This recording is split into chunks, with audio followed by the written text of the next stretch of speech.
The hell are you supposed to be?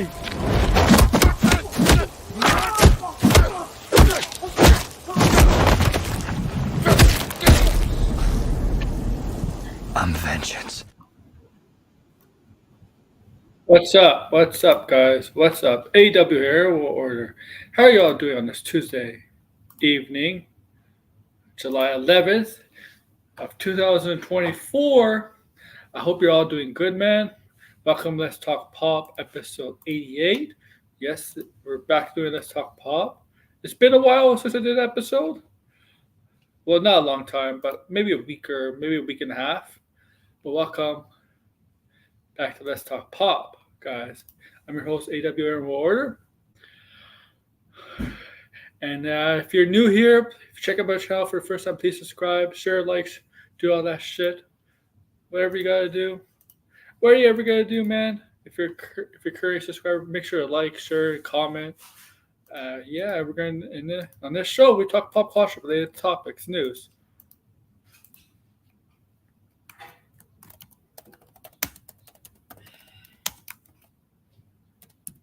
And other things.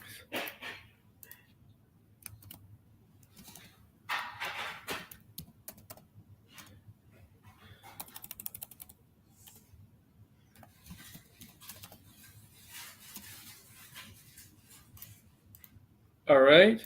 So yeah, I'll show my face in a bit, guys.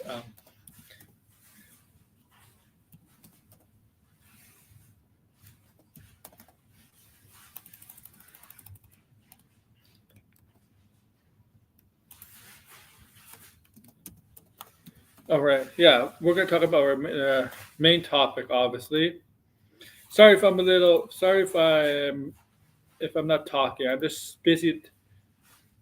I'm just busy uh, on X right now. A little busy on X. Sorry. Okay.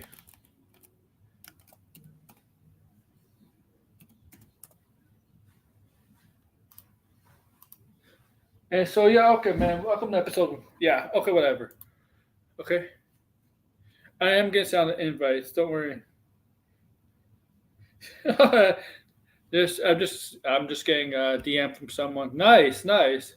If you're listening, I'm referring to you. Okay. Uh,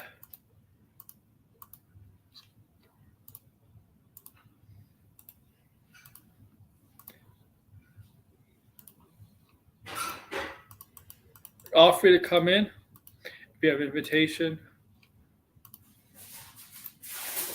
Oh, welcome to come in. We're gonna talk a lot of stuff today, man. A lot of stuff. Well, actually, I'm gonna try to get this over before 9, 10 o'clock because we're gonna watch the latest episode of Acolyte. I'm not doing a review. I'm not doing a review on that. A review on Acolyte, the show. Maybe to the end. I'm not doing an episodic review, so you, I usually do that, but I'm not doing it for this show. The last Star Wars show I did that for. To let you all know. Let you all know, I'm not doing that this time around.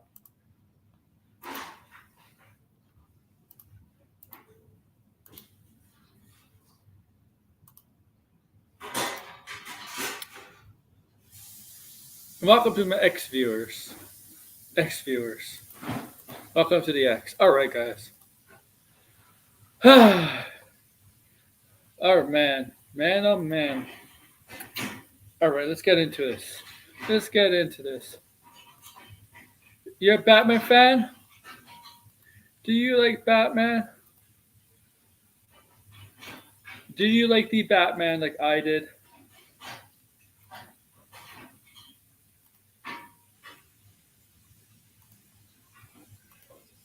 The Batman, the Robert Pattinson Batman, the Matt Reeves Batman. Well, if you've been living under a rock, well, there's gonna be a show based off Colin Farrell's Penguin. The Penguin's getting his own show. Okay, and it's getting close to being released. is wrapping up. Game supposed to be released. Obviously, the strikes last year delayed production, delayed filming, but they're making they're making up the time. They're catching up, and you'll see.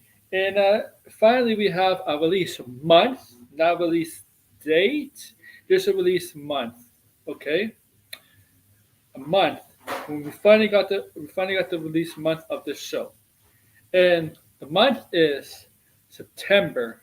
Yes, this September we will have finally the Penguin, HBO's The Batman's, the DC Universe's first anticipated live action show. It's part of an actual universe. Maybe, I guess Peacemaker counts too. Okay, so second show, live action show, as part of that's going to be in the part of the extended universe, making its debut this September. Of course, it's because Game of Thrones or House of Dragon is starting this June for its premiere for season 2, and it's about 8 to 10 episodes. So that's going to end to August, and then when the House of Dragon hype for about 2 months is all talked about, that's going to turn into the Penguin hype, the hype for the Penguin, because that fan base, the Batman fan base, the overall Batman fan base is humongous, huge, gigantic. Okay.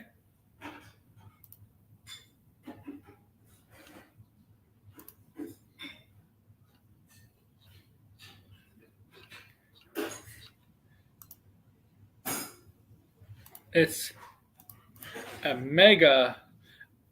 huge fan base, and a lot of DC fans, a lot of Batman fans, Batman in general. It's going to help the Penguin show. You see what the Joker movie did? That $1 billion, highest rated R movie, $1 billion, or one of the highest rated R movies, billion out there. And we got another Batman-like villain character. Now, Penguin is not as popular. The character itself is not as popular as the Joker, but it's still one of the most popular villains in the Batman lore. Penguin. You could arguably say he's second, or at least top 5, behind. Obviously, Joker is number 1, and you could pretty much easily say Riddler, Penguin, Two-Face. Those are the top. I guess you could, depending where you want to, if you want to put Catwoman in that category, you could say those are maybe the top 5 villains of Batman's lore. Wool Gallery, A Blue Jay. Okay, getting people X now. Nice. Okay. I'm gonna have Blinded join a few minutes. Relax, guys. Okay.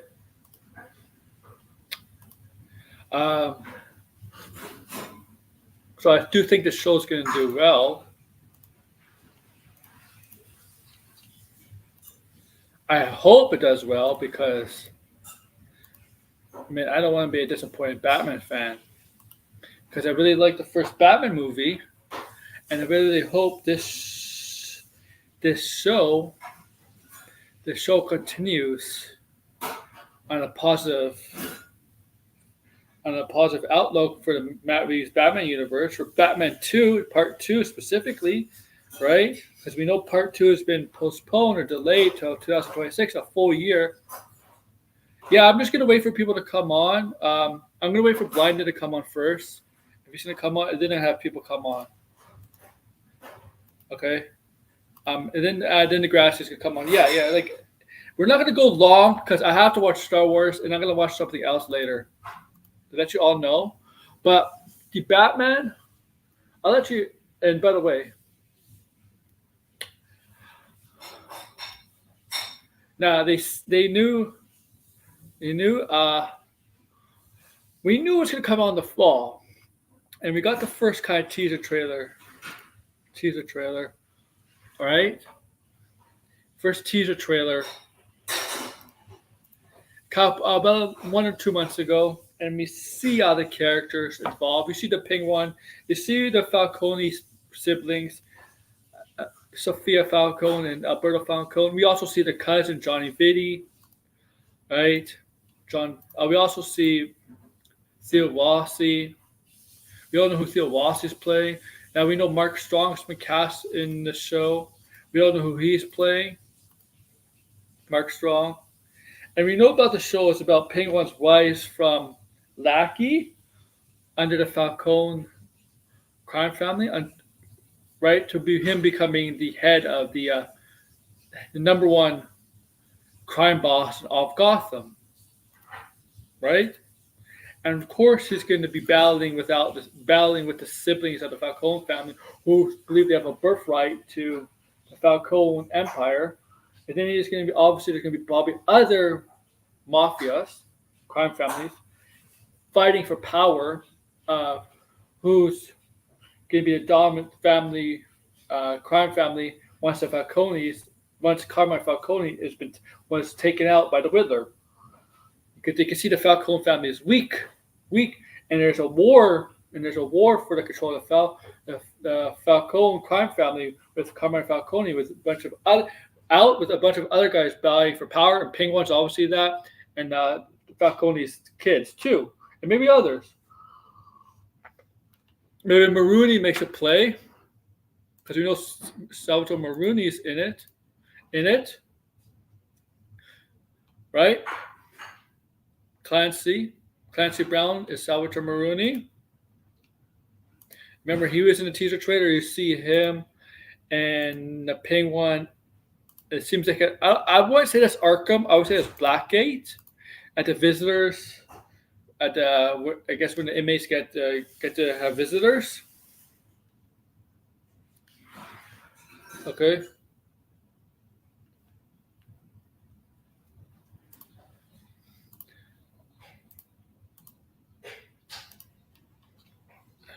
You did get a link. Okay.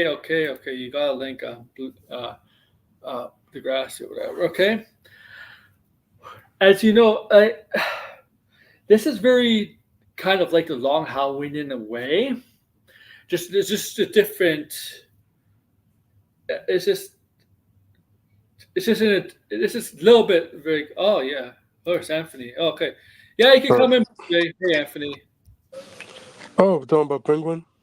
Yeah. Well, I woke up to that morning news. Oh, it's September. It makes sense. Like 3 months from now. So that's it will probably. Well, House of Dragon is next week.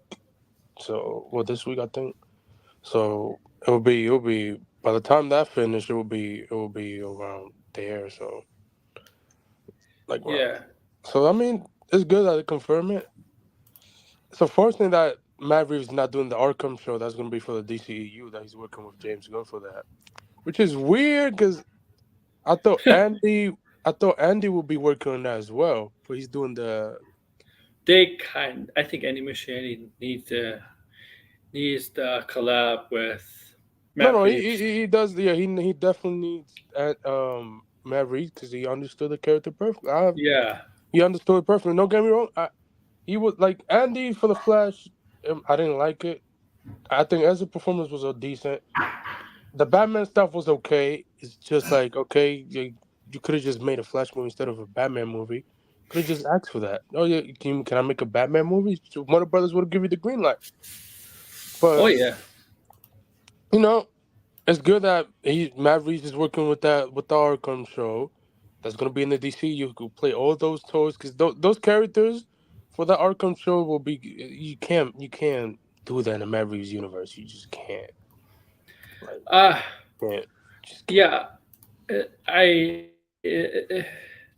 than Mr. Freeze, and that's it. That worked fine with Mr. Poison Ivy. I mean, I don't know if that will work in the Matt Reeves universe, but like Mr. Freeze can't. It depends. You can't use him being. He can't live at sub-zero temperatures. Yeah, that'd be really weird. But the freeze gun he can do. I mean, Captain Cold got away. Captain Cold got away with it. So I can't freeze, right? Captain Cold had no powers. Well, they kind of make Captain Cold and New 52 have powers, but kind of, yeah. But they retconned that. Yeah, they did. That was stupid. Yeah, I don't. That's Jeff Johns right there. Yeah. But yeah, like there's a couple characters I think they're gonna be in that show. I mean, so far in the Mavericks universe, Joker exists. We got the Penguin. We got Riddler. The Riddler. So, like, while other villains out there, like, you know, they cannot do Killer Croc. That's hell no. Killer Croc will look really, really weird. Yeah, like there's no way you could do that. Because the condition Killer Croc has in the comic, it's a real condition. It's a real disease, but it doesn't go to the extent like that, like in the comics. It doesn't really make him look like a crocodile. Hey, Blue Jay. Yeah, I don't even think Mavericks can even pull that off in his universe. Those are characters that will work fine in the Andy Muschietti movie with all the Robins, all the Batman family. Sure, you could do that. So, yeah. Hey, what's up, Blue Jay? Not much. What's going on with you guys? I'm good. Oh well, I'm good now, but like, yeah, I don't want to get into personal details on here. Yeah. We're not gonna talk about that now. Okay. Yeah. This is good. We're just talking Penguin first. Because we're not gonna try to go long because there is the Acolyte episode 3 tonight, I believe. Oh, I forgot about that. Yeah. Oh right. I didn't even. I don't know what Backlash. Sure, I mean, I was on vacation when the Acolyte was out. I didn't get a chance to watch it. The first 2 episodes. I heard they were good. It depends who you ask. I know somebody else is depends who you ask. on. I know somebody else is coming on who didn't like the episodes. Yeah, it's just I just get tired of Star Wars sometimes when it comes to this stuff, but that's just me. Yeah, so basically, like, why am I saying? I mean, why is the title Penguin has a release month? Well, it's because it's coming out in September, and really, if you really think about it, you really shouldn't go into much detail about it. But it's because I put the title in there. It's because it's going up against a Marvel property, and that's Agatha. Now, Agatha's coming out in September also. I forgot there's no trailer for that yet. Probably at D23. None. We got a Penguin trailer. First trailer. Yeah. They're probably D23 where that's in July. I don't think nobody's going. I don't think they're going to Comic-Con this year. No. Yeah, it's possible they may not go to Comic-Con. D23, yeah, because that's around the corner. And I heard rumors Marvel may go to Comic-Con, but may not be big. Like for animation, I think animation. Yeah, they did that last year. They just sent the animation team. Other than that, the thing that concerns me if they go to D23 and they release the Agatha trailer, because that's like basically 2 months away from the show. Usually shows get trailers like 3 or 4 months in advance. Yeah, that is just yeah. I don't know. I think we get trailers for Disney Plus shows 2 months in advance, depending what I mean. Depending on the show, that is true. Yeah. I think that's kind of the norm, if you ask me. But I don't know. Yeah, it's usually they follow the Netflix route. Like they usually wait a month before a month before the trailer drop. And Netflix always has a problem. Always marketing. The marketing, it's terrible. Just like Amazon. Yeah. It's just that like September. We know Agatha's coming out on the 18th of September. And yeah. But that's like a different audience because that's gonna be September, then October, which is Halloween, and that will, but which will be the better show? That's the question. Oh no, the Penguin. Yeah, the Penguin. Penguins could be better. It's HBO. Yeah, you can't compete with HBO. No. HBO been around for 30 damn years, a long ass time. And it's better quality, right? It's better. Yeah. Like the only good channel that Disney has is FX. It's FX. That's the only thing that could compete with HBO. Other than that, that's it. That's it. It's just can't. Like I don't Netflix know. used to, but like Netflix just drop off in quality with TV shows once in a while. It's okay. Well, and people have to understand if we could do this Agatha versus Penguin thing. Penguin's a Batman villain. and a Batman character. And yes, he's not the Joker, but he's at least top 5 popularity. Oh villain. no, he's like, I see people dressed up as Penguin, bro. Like I saw people dressed up as Colin Farrell Penguin mask on Halloween, which I was like, oh, that's dope. He's easily a top 5 Batman villain. Oh yeah. I think he's top 5 or 6 here, depending on who you ask. Yeah. Yeah, like to me, Joker is obviously like top 5. No, Joker. Deathstroke does not count. He's a villain for everybody. I would say it's Joker, obviously Riddler, Penguin. Yeah. I put Two-Face up there. Two-Face, Harvey. Then maybe you could put like Scarecrow, Poison Ivy, Mr. Freeze. Like, Scarecrow will work fine in the Matt Reeves universe. Of course, 100%. That will, because he has the horror background as well, so that will make sense. But Mike is doing I think the Scarecrow movie. So yeah. I don't know. There hasn't been confirmed yet because he debunked the rumor last time, but we'll see. Like he's doing the next Exorcist reboot again because the last one flopped. They should have never given it to David for whatever reason, dumbass Blumhouse. So we'll see if that rumor is true of him doing a Scarecrow movie. Which and the Matt Reeves universe or James Gunn universe, whichever one, I'll be there watching. But yeah, Scarecrow will work fine in that universe. Like the villains that will work fine in that universe, like we got stuff like that. Definitely not Killer Croc. Definitely not Poison Ivy. I don't see it because that's very realistic for Matt Reeves. What else? Mr. Freeze. Yes, I see that word. What other villains? What about the Phantasm? Yes. That could work. Yes, that could work. But she wouldn't be a villain. No, she'd be like an anti-hero. Yeah, anti/villain. Yeah.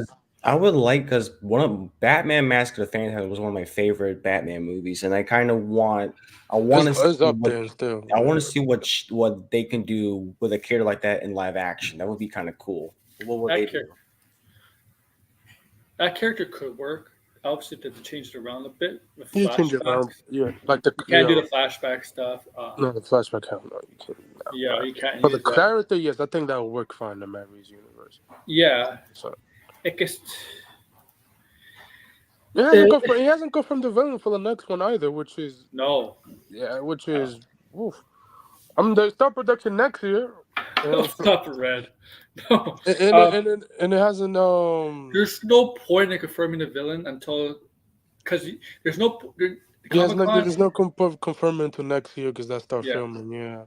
Yeah, there's no point. Also, we got to finish the Penguin show. Yeah. Never confirm the villain for the next movie until the show that is part of the universe is over. We know the show is going to set up the next movie. Obviously.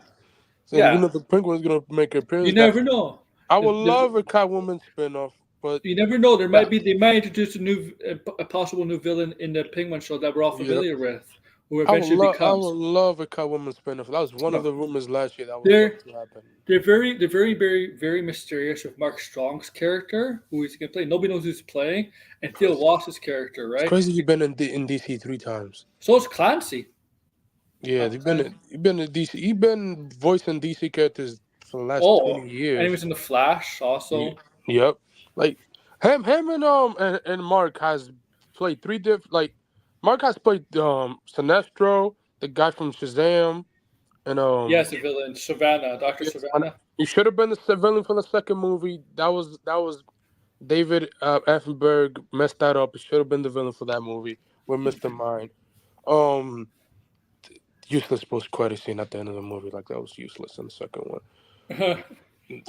Wasted a villain, Mr. Mind, which is good in the comic. Well, that movie is like it's not part of. Yeah, that movie's those characters. Exactly, he's never coming back. Oh my. Yo, is it not though? The stuff he tweeted about like certain. Yeah, like that. We're not gonna see Shazam or Black Adam anytime soon in that universe whatsoever, until it get established. But any villain that Matt Reeves want to work, like I would love to. Like he's doing the Arkham show, great. He's gonna do a lot of good. I want to see how Matt Reeves will handle comedy as well, because I'm pretty sure Brave and the Bold will have comedy as well. Sure. So like, his Batman is serious. Well, Andy Batman is gonna be a little bit serious, but a little bit goofy is gonna be for sure. So just don't make it goofy like Schumacher's Batman. oh Well, no specifically George no, Clooney's Batman. make it make it like what's his name? Damn, I forgot like the Batman Forever Batman. Like he was not goofy at all. Like he was serious. Yeah. I enjoyed Batman Forever. I think that was that after that the Batman just fall off. But yeah, like make it like that type of Batman. He was a little bit goofy, but not that much. Batman Forever was like a dark version Oh of yeah, it the was 66 way. Oh my show. god. Yes, Yeah. it's like way darker and stuff like that. Those deleted scenes. It's just and then Batman Robin became just basically 66. Yeah, 1966 show. 1966. Just let's go Yeah, crazy. all of it. Although Yeah. George Clooney was good as Bruce, like just like man, Yeah. oh man, that killed the franchise until Nolan revised it. Man, Yeah, like Val Kilmer smart move played by the WB for getting Nolan. Val Kilmer played a good Bruce Wayne because even though Chase Marion's character was clearly horny for Bruce Wayne, they did dive into the psyche of Batman, Bruce Wayne, something like they haven't done in the past. Like they never did that with Keaton's Batman, because they never really explored the Bruce Wayne side of Batman with Tim Burton that much. They never really explored that character. I mean, in the first movie, guys barely knew who Bruce Wayne was, and obviously, and if you know Batman, though, people know who Bruce Wayne is. Oh yeah. Like even the character that they cast yesterday for Peacemaker, she's Batman effing bodyguard. Although I expect James Gunn to change that, but like maybe I think. So yeah, like they're setting up. They're gonna set up a lot of stuff for the Marvel's universe and stuff. Hopefully, we get one more spin-off from that universe. I want Catwoman. Please give it to us. I want What's to see. happening in that cop show? I want to see where she went at the end of the Batman, like where she been at and stuff. She went to Bloodhaven. Hey, that would be an Easter egg. That would be a cool Easter egg. But we probably know Robin is going to be involved in the next one. There's just no way possible. Like I think Mary's even Robert Pattinson. Yeah, I would love to do Robin. People like. I think they have Robin. I don't think he's going to be a 10 or 11-year-old kid. No, he's going to be like 20. You're going to make sure, he's going to make sure he's a little bit his older. Yeah, they're going to make sure he's like 15 to 20. Yeah, 15 to 20 would be fine. It's not going to be like Chris O'Donnell's Robin when he was he was like adult. Yeah. It's going to be like mid-teens. Or not. It's going to be different in the comics because I think there's going to be because there's there was a controversy around that. Oh yeah, last year it's like, what? You gonna have a kid, a 10-year-old? No. Marvin's like, no. You could Jacob Tremblay. Oh my god. Yeah, like just get a 15 to 20-year-old actor. That would be fine. Like, yeah. Now they'll go pushing 30. Just get a 15 to 20-year-old actor to play Dick Grayson and stuff like that. Because even in the first movie, they kind of hint, Bruce has a good relationship with kids. Like, but I think what was it? One of the mayors or something like that. Like his dad died. Oh yeah. Like it's like he was setting up something like that. Like Bruce is knows how to be around kids. Yeah, he knows how to deal. He knows what the kid felt like when he lost his father because he felt the exact same pain. Yep, like he felt like losing his father. That's hard, man. That is That's the same thing. That's his relationship with Dick Grayson because he knows what it feels like. Because Dick Grayson, obviously, the way his parents died with Zuko at the circus. It's like unlike even though I like Lego Batman, he kind of adopted him from the orphanage. I don't want to go down that road. No, do not do that. No. Yeah. No. Nope, I do not. But in the Brave and the Bold, they're going to be established already. They're not going to. Right? Yeah, they're going to be established. They're going to be between the age of. They could probably be older. But, the only Robin I'm probably worried that might show up is they always forget about Tim Drake.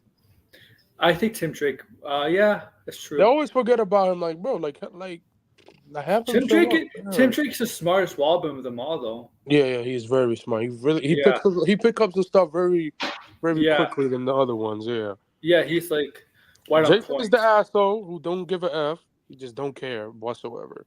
He's just gonna beat you up and punch you and smack you. And the other two is like, well, which is Dick Grayson is like the loyal one, is the most loyal to Bruce. The one that's always gonna look Bruce up. Yeah, like he's the one. Yeah, like he's just like always gonna be on his father's side. Jason Todd is this angry young kid.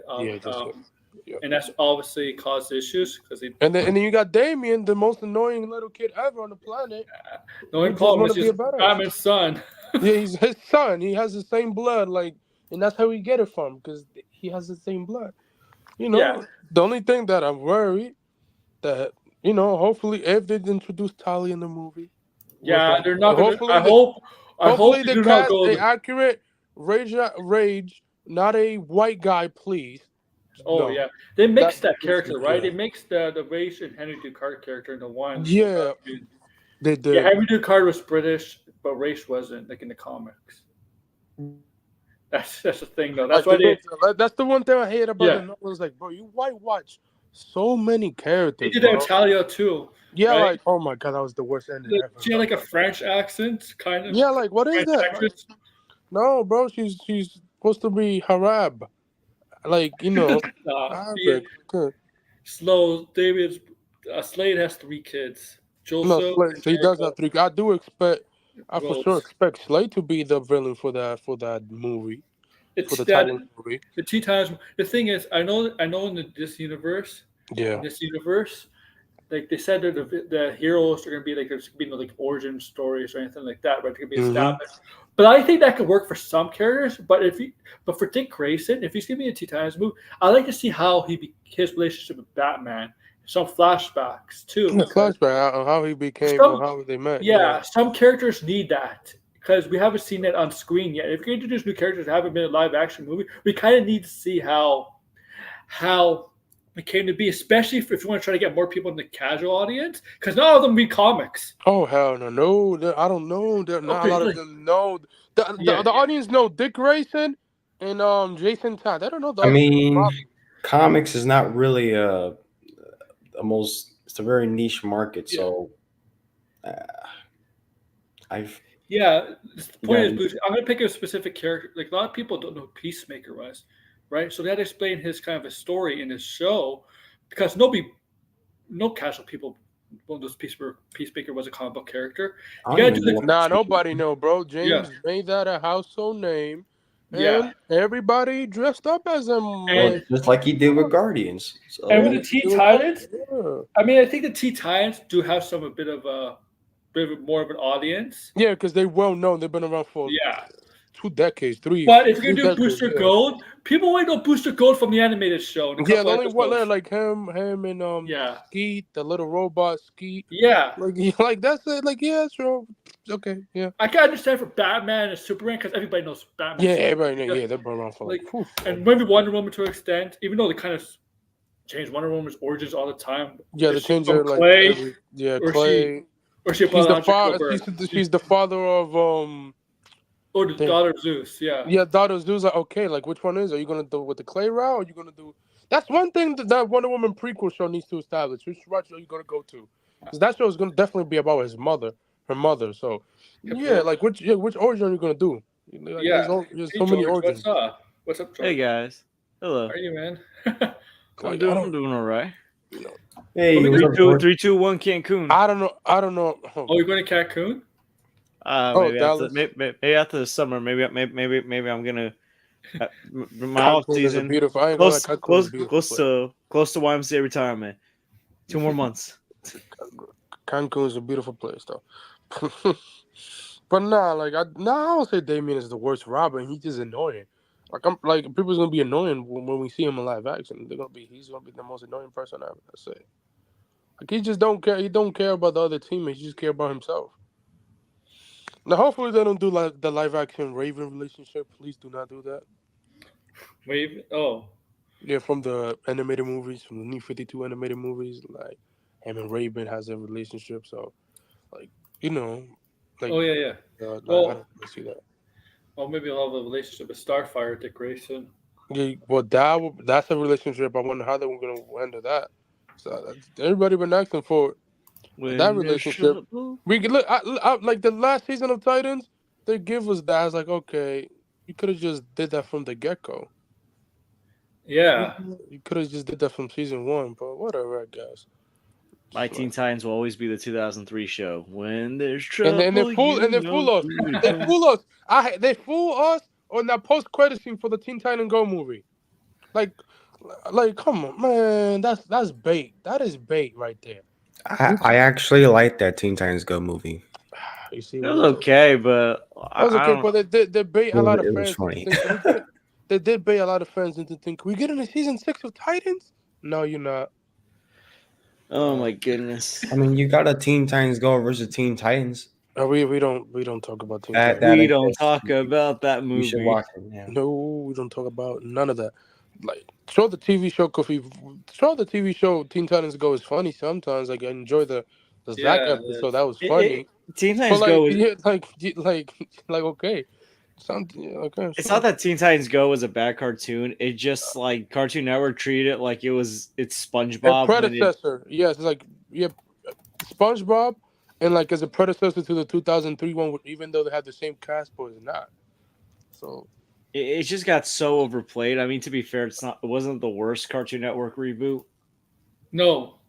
Oh no. I remember Young Justice was doing well, and they got canceled, and they came back. And then left off on a cliffhanger, setting up the dark side war with the Granny Goodness and all of that.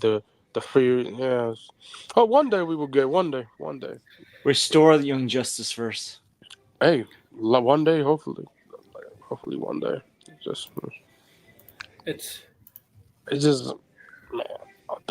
Man, James Gunn hasn't confirmed when Creature Commandos coming out yet. No, he has not. Nope. That's my guess is it can be September. It can be in October. November, maybe. I do November. November, yeah. November, December. Around there. Unless he wants to compete against the Skeleton Crew that's coming on December, sure, but November will be fine for Creature Commando. I don't think they have to worry about Creature Commando. Because that's animated. I don't think it's like. I don't think. I mean, HBO is going to promote it as a DC thing, but I don't think they're going to promote it as one of their A shows. That's No, they're not going to promote it. Because they didn't really do that for Peacemaker. When Peacemaker came out, they did not promote as one of their biggest shows because it came out. I think it came out at the same time as Euphoria. Yeah, like it both came out at the same time, and then they have claim. Which one was the biggest shows? So I was like, okay, bro, like you can't claim both are the biggest shows if they came out at the same time. I mean, obviously Euphoria is going to be the bigger show. I mean, look at the cast. Like it's Zendaya, Sydney Sweeney. Cast, you can't beat that. Yeah. Most people that watch Peacemaker, unfortunately, were probably people that saw Suicide Squad, the movie, or were DC fans.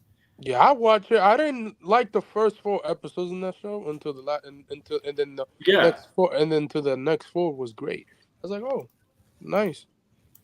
So I think Creature Commandos, whatever the time like is, I think it's 8 episodes, 25 minutes, 25 to 30 maybe, tops. They're all we know those characters are gonna be in live action. Yeah, they are. And usually HBO Max, they don't usually do a lot. They don't usually do a lot of promotion for animation. Promotion for animation or animation in general. They don't. The only one is just My Adventures of Superman. Like sometimes, that's it. Like just check out the Bernie Paul. Most of the time, Adult Swim just do the marketing for that show. I mean, they moved. Remember, they got Batman Cape Creator. Remember, it was originally supposed to be there, but they sold it off. They sold it to Amazon. Which is a smart move. Amazon killing it with TV shows. So, right now, it is. Yeah, they like have a 5-5 streak of the great TV shows so far. So, like, I wish they get the movies in order. Oh man, I don't. They bought MGM and they still don't know what the hell to do with those IPs. Yeah, it's strange. It's weird. RoboCop, nowhere to be found. No. A Creed. We're getting a Creed spinoff. By Son Drago. Sure. When was announced a year ago. No updates. Okay. So like, just like you buy a studio for $8-9 billion. You don't know what to do with that. Just because it's been quiet doesn't mean anything like canceled. No, I don't think it's dead. I don't think it's dead for sure. I don't know. No. They're working on it, stuff like that. But like, it's like, okay, you own these IPs that fans want to see. RoboCop, you can make a TV show out of that one and stuff. I mean, they're gonna make it. They're gonna make it. So I mean, I already do it Legally Blonde. Michael B. Jordan producing that. So okay. Michael B. Jordan is producing Legally Blonde. No, actually no. He was another show that. Michael B. Jordan and Legally Blonde. What? No. I got confused. He's producing a show from Amazon that's from the IP from MGM. I forgot which one. Okay. I got confused. No, they're doing a Legally Blonde. That's funny. TV show, movie, whatever it is, and with a character, it's like. Okay. I don't think they need to make a TV show of Legally Blonde. It sounds kind of ridiculous in my mind. I think it's a prequel. A prequel, yeah. Which okay, why? Like, who asked for prequel? Like, come on. I think just pick the IPs that could work for your streamer or movie, and there you go. Yeah, like I don't. But hey, I'm curious to see what they got with their Amazon stuff. So. Yeah, Amazon. I like Amazon. They're doing good. Oh yeah, they're good, real good. They're doing real good. What else? Yeah, it's just like they don't produce them. It's strange, not like now Taylor Swift is not in the MCU. I don't know. She wasn't even She wasn't gonna save it to begin with. No, I don't think so. Well, no, with Deadpool, I never believe she will ever be. Like what she literally said that she's doing a movie with Searchlight Pictures. Like I don't believe she would ever join either company, Marvel, DC, or anything. I don't even know where this even came from. But the thing is, Deadline had to come out and say it. Like it was Entertainment Weekly that just came out and say Entertainment Weekly, she's not in it. I think she was doing an interview and they asked her, so like okay. You know what? Entertainment Weekly just hurt Deadpool and Wolverine big time because if he create the buzz, and if he didn't say anything, you could have got more Swifties, more money. I did see them a lot. They're like, well, I don't believe that. It was like, I don't believe that. I was like, okay, well, we'll see. Well, it's like, she should have said anything, man. Make the people believe she's going to be in it. Get the Swifties in the theater.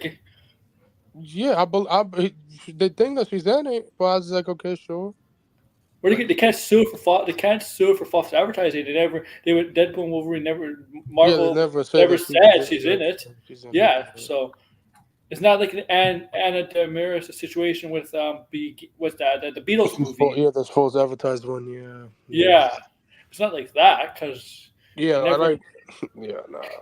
It's just I don't think like her character. She was only appeared 1 second and she just died and that's it. Like pretty much like that's like I don't. You're not gonna waste a character like Dazzler on her, okay? No, I'm sorry, bro. Dazzler is a pop. You get a well-known actress or well-known singer to play that character. She's a well-known singer, but that character for her is like that would be way too obvious. For her to play that character, way too obvious. Yeah, you need somebody who can sing. I'm pretty sure probably Deadpool referenced her like he has in the last 2 movies. So, but like, nah, I'm good. I mean, I'm like, whatever. I mean, I just want to see Deadpool in 3. That's all. Yeah, like people are just complaining the movie is PG-13. Oh my, it's rated R. Because there's a Marvel. It's rated R. It's Deadpool. What the hell? That actually makes me more excited. Oh, where have you been for the past 8 freaking years, guys? It's because it's coming from parents. It's coming from parents. Because the parents should know this by now. I know, but the parents would take the kids to Marvel MCU films are PG-13, and now this is the first rated R Marvel movie, right? And the second. Here's my question: how did they even know that this is an MCU movie by the time we got this? Like parents, they might think it's still Fox, by the way, because I'm pretty sure they probably will show the Fox. Because what I believe, in my eye, people should be smart enough to know that we're in a third Deadpool movie with 2 successful films, and now you're still complaining. There's things in the Marvel Studios movies that are not meant for kids either. They say stuff. It's. I get the dirty joke reference on a lot of their movies. Like, yeah, like Thor mentions Thor. Oh no, not Thor, but the movie Thor, Love and Thunder. Zeus mentions orgies. Yeah, orgies. Is that proper for kids? Girls is like, damn. Yeah, they never go after those movies because those movies have a lot of crazy jokes. Because they understand those jokes. That's why.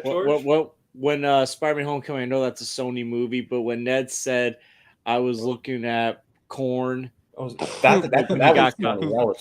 looking. Remember that was funny. Remember Ant-Man the Wasp, that Mind Reader guy in Quantumania? Yes.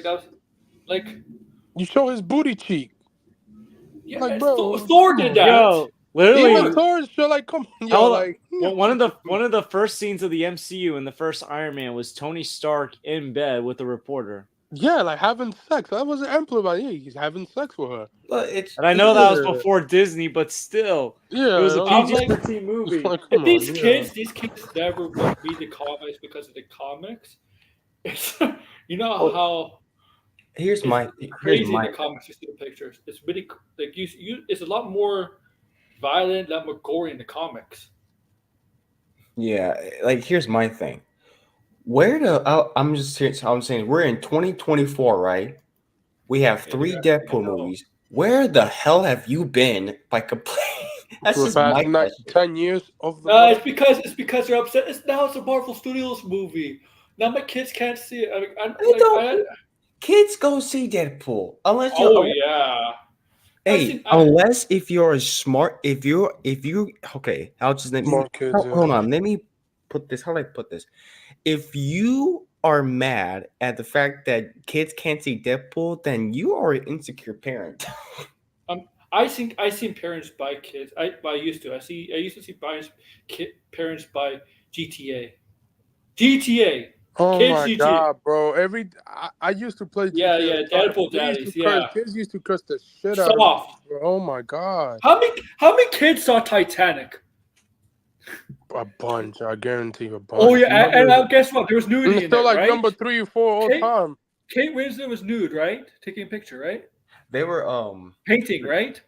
Yeah. They were 2 boys. I remember when we went to go see Logan. There were 2 boys and a mom went to go see Logan, like walking up in that theater. And it's like, oh yeah, let's go see it's X-Men, like Wolverine, like yeah. And it's like, oh shit, what's all this? Why are you blinded here? Blinded. Oh, because of Wolverine? Well, you see Logan, man.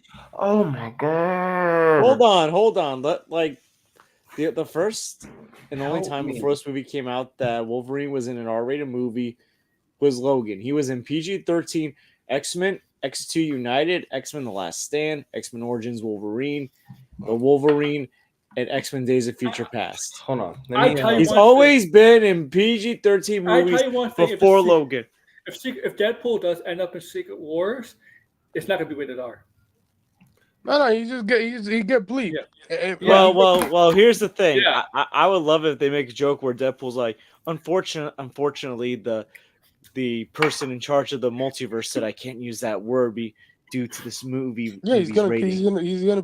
Yeah, he'll joke about it. Yeah, he'll joke about it. He's gonna joke, and when he curses, he's gonna get bleep, which is funny. I laugh at those things when some characters just like Gordon Ramsay, like the new Nightmare Kitchen, like every time he curses, he just bleep the shit out of it. So like it's just funny. And someone like Spider-Man needs to be like, who are you talking to? He's like no one. Can you imagine him and actual She-Hulk? Yeah, that's funny. I like She-Hulk. They interact so many times in the comics. That would be a dope crossover between them because they do both the fourth wall, breaking the fourth wall. Him and Spider-Man, everybody been asking for a Deadpool and Spider-Man team-up movie for the last 10 years. Like, well, maybe one day, maybe Sony will get their ass together one day. I'm sure it's gonna be a soft. I'm sure it's gonna be just gore and blood. That's it. Be like, yeah, I don't care. Like the Deadpool, like the last 2 Deadpools. Here, they're not that much bloody. It's like curses, If a you're little bit choppy, and that's it. If you're a parent taking your kids to this movie, I guarantee you're you. responsible. You're responsible, not the movie. Here's the thing. If people if from what I've understood, if people are mad about Wolverine in an R-rated movie, according to my calculations, Logan opened with $88 million, the biggest opening for a Wolverine movie worldwide. $619 million. That's a lot of money. Highest one of the Wolverine trilogy. Well, listen, Deadpool, Logan, and Deadpool 2 From what I've understood, did pretty well at the box office, and part of that was because like parents did bring their kids to see those movies. They knew what they were getting rated into. R, made $1 billion. That is crazy. People knew what they were getting into when they took their kids to see these movies. I mean, listen, even if you watched like the X-Men movies that he was in beforehand, you knew that the guy the guy was most likely eventually going to be in an R-rated thing. The only time when you hear, "Oh, I can't," the only time you hear, "Man, I can't let my kids see this horror movie or this rated R movie," is really in TV shows and movies. They do that in those. They don't do it. It's not real life. You know how you watch a TV show and you have a family, you have a kid that's under 18, and they ask the parent they want to see this rated R movie, and they go and they end up sneaking in seeing this horror movie, and then all of a sudden they get nightmares. That's only in the TV shows and movies. What happens there? Not in real life. Wait, what? Say that again? You know how, I don't know how much you're listening, but you know how in TV shows and movies where you have a child, like a family, right? Kid is under 18, but they want to see a rated R movie. You know, they always want to see a rated R movie. And their parents say no, right? Can't, no. But they end up, say for a horror movie, a rated R horror movie, they end up sneaking into a horror movie, right? They always do. All of a sudden they get nightmares. They all of a sudden get nightmares, right? It doesn't happen mostly in real life. Like, in TV shows. I think that 100% happens in real life because I used to do that. Oh, really? Oh, I think kids definitely nowadays that 100% happens. Here's the thing. I'll say this: X-Men '97. Well, wasn't rated R. They didn't really swear. It was like TV-14 almost. Yeah, TV-14. Yeah. Yeah, but that show, I think that show's not really for kids. I don't think any kid is the original show was. The original show was. Yeah. But this show is just, it's not that, it's just too, like, there's a lot of continuity and there's a lot of innuendos and the show's way more focused on characters than it is the action. So I would say, honestly, I can't really see a kid watching that show. Maybe like teenagers, but yeah. Yeah, like Ninja Turtles is their show for sure, but not this show 100%. Like, no. Bro, literally saw Logan get ripped. That like adamantium just get ripped out of his damn body. Like, yeah. I mean, but that was in the comics, though. Show that to a kid, be like, See, blind these kids. If their parents have a problem with Deadpool and Wolverine being rated R, they should not let their kids read comics because it's very grotesque things in the comics. Yeah, I mean, there's too many bloody well, I mean, the movie's rated R. I mean. Yeah, they could still go to the movie. A rated R doesn't mean the kids can't go. It's just they have to be accompanied with an adult. Yeah, and we all experience, right? We all experience a rated R movie with parents and the kids, right? Yeah, 100%. Yeah, I want to see this rated R, mom. Yeah, mom, can you take me? Sure. I take you. Yeah, it was fun, and she loves the movies. So yeah, like in the first Deadpool, I was like, I saw a ton of parents with kids. I was like, oh, okay, sure. You know, I was 16 when Deadpool came out, and they just let me in the theater. So me too. I was 16. So it was funny. Some will let you in, man. Some theaters doesn't care because they look at your face and like, you look. Well, no, I was 19 when I saw Deadpool. I didn't get ID'd or anything. I saw the first Deadpool with my uncle and my 9-year-old cousin. So the only part I had to cover my cousin's eye was the scene where Wade and Vanessa were porking out the whole first half. I had to cover my cousin's eye just for that scene. Good. Bruh. Yeah, it is. Yeah. Really the parents' decision. It's up to the parents to maybe if the kids don't understand something, maybe it's up to the parents to explain it to them. Yep. Right? But yeah, that's why they're there. The You parents would be there. explain to your kid, well, this, you know, this is. We could point out. We could point out. I don't think anyone is going to complain about Deadpool and Wolverine being rated R. I mean, their last past movies were rated R, so I don't understand. One was PG-13, 2012. One was R-rated in 2017, and the last two Deadpools are R-rated. Yeah. Yeah, and Logan is the highest grossing Wolverine movie. It's a rated R movie. Logan might be arguably the best X-Men movie out there. Oh, yeah, I think Logan is the best Marvel movie. Period. Okay, you know, that's a different story. Yeah, that is the boom, man. Yeah, see, like I know that Degrassi. I know. Yeah, I mean, you actually parents, they will take you to a rated R movie. I don't think they're gonna turn you down and say no. So I'm sorry, but this movies get so much promotion though, and they're pulling me like crazy. In Canada, well, they got to. I think Cineplex announced that it sold 1 million in pre-tickets in Canada. Oh yeah, I got mine. Yeah, it's doing very well in Canada, of course, because Ryan Reynolds is from there. I don't know about those numbers. Those numbers sound a little bit weird. Toronto's in the part of Toronto's actually in the movie. Yeah, like that. You know, he's from there. Obviously, he's gonna do well and stuff like that. But like, it's gonna have some Canadian influence in the movie. Of course. Well, I think it was gonna do Ryan Reynolds well. Mentioned in his hometown. I think it was gonna do well in Canada regardless, because I'm not sure if you guys ever seen what is the highest grossing Marvel movies according to in Canada? Each country.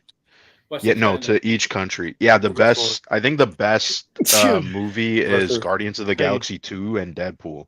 Damn. Yeah. Wow. In Canada, there's a break. There's a chart has it. You can see every country. Yeah, I'm not surprised. Not surprised. I really got my picture Deadpool. One, because Ryan Reynolds is very popular in Canada. He's from there, and they love him over there. So of course, in Guardians, I think, and people like the Guardian characters. Deadpool daddy, something like that. So yeah, I mean, yeah, the CN Towers didn't blind it, right? Mm-hmm. Yeah, they have a joke with the CN Tower. Well, I'm sure there's gonna be a ton of other jokes. That's what they're like. Ryan Reynolds, like he's one of the few actors like references his hometown. He's probably. Well, I think he's from Vancouver. Yeah, Vancouver. Yeah, so like he's from around there. It's like, okay, yeah, that's nice. That's cool when you reference when you're from and stuff like that. I like that when that does that. We don't fuck with Vancouver though. Sorry. Yeah, that's tough. That's really tough. That's crazy town over there. They filmed in Vancouver for this movie. They did film a little bit for this movie. Is this the first Marvel? Is this the first MCU film ever filmed in Canada? No. Incredible Hulk 2 shot in Toronto. Yeah. And also they did pick up shots for Hawkeye. And Secret Invasion, I think they did too. Yeah, Secret Invasion. But they haven't. But before that, I mean, between Incredible Hulk and Hawkeye, never filmed in Toronto. I know X-Men was filmed in Toronto. Because the Dimension is in Toronto, so they had to go there and film. Well, I heard. Dimension, yeah. I heard that Marvel Studios wants to film more stuff in Toronto. That's good. Yeah, they should. Well, I mean, everybody wants to film some more stuff in Toronto because it's cheaper. That's because and they got this, and you get the taxes back from the movie. Well, also because when they're filming studios. Well, a lot of movies here, they edit. There's a lot of TV shows and productions that edit in Toronto because of tax reasons too. Mm-hmm, yep. So also that's more of a bigger thing. About 2 years ago, 2022, you know Pinewood blinded, right? Pinewood Studios. Yeah, there's two Blindwood. Right? Yeah. They expanded to make it bigger for more production. No, they split it. They split it. It's two. Yeah, there's one in Mississauga. Well, there's one near me. Yeah, well, not Mississauga, but it's Etobicoke. There is one near Mississauga. So I just doxed myself, but you know. That's tough. And then there's one in like downtown. I've been to both. Nice. I think the Etobicoke one is pretty big. Like Marvel, after this year, Marvel's done in Atlanta. They are done. They're not ever going. I heard. Yeah, I wonder what's going on down in Atlanta. Like they probably will still go back. It's because the guy who owns the studio, what's his name? Damn it, Perry White. Not Perry. Perry White. Perry White. Who's talking about? The person that owned the studios in Atlanta. Perry White. Damn, I forgot his name. Degrassi might know. Because I know James Gunn is filming over there. Now he's in Cleveland. He filmed half of Superman Films in over there. Cleveland. Oh, like, And now he's moving in Cleveland. So They're shooting Superman all over the place. they're all over the place. Cleveland. Yeah. So Because weren't they shooting in Ireland or somewhere? no, It was Ireland, somewhere in Europe they were shooting. Yeah. Yes. Yeah, there probably was yes. at first to get like shots for the movie so they could send to the CGI team. But you know, I that movie, there's no way you could do a Superman movie for low budget. There's no way. Every Superman costs a lot of money. So to save costs, have an actual guy flying around. yeah, you have a guy flying around cuss you. It ain't nothing cheap. Never can make The anti-gravity thing. There you go. Yeah. But it's you know, that's Deadpool and Wolverine. It's what all the movie not the movie studios, but it's this film, the movies basically. All the movies are banking on for a big summer. Tyler Perry, yes, Yeah. Tyler Perry. Oh, you were trying to say Tyler Perry? He owns the studios in Atlanta. I didn't know he owned all the studios. Tyler Perry makes us weird ass shows. Oh my god, those cheap ass shows from every. Oh man, they're a guilty pleasure. Hey, stop making fun of me. Some of them are. Some of them are. I agree. Some of them are funny. Some of them are not. It's crazy that Black Panther. Restore the Medea, and you could find some of them in Tubi, which I said, oh. I like some of them. Medea is the best. Medea can be funny. Medea's funny. Wait, no, it's all funny. It's like schlock. But they should. Wait, blinded. We need to restore the Medea verse. Yeah, we do. Medea should be in Mortal Kombat. They should do that. That would actually be yes, I agree with that.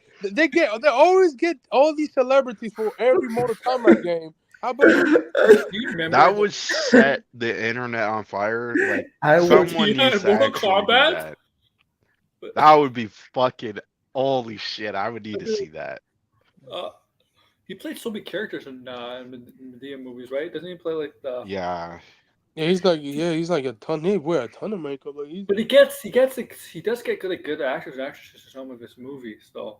But they phone it in. Yeah, but they know because it knows can't be.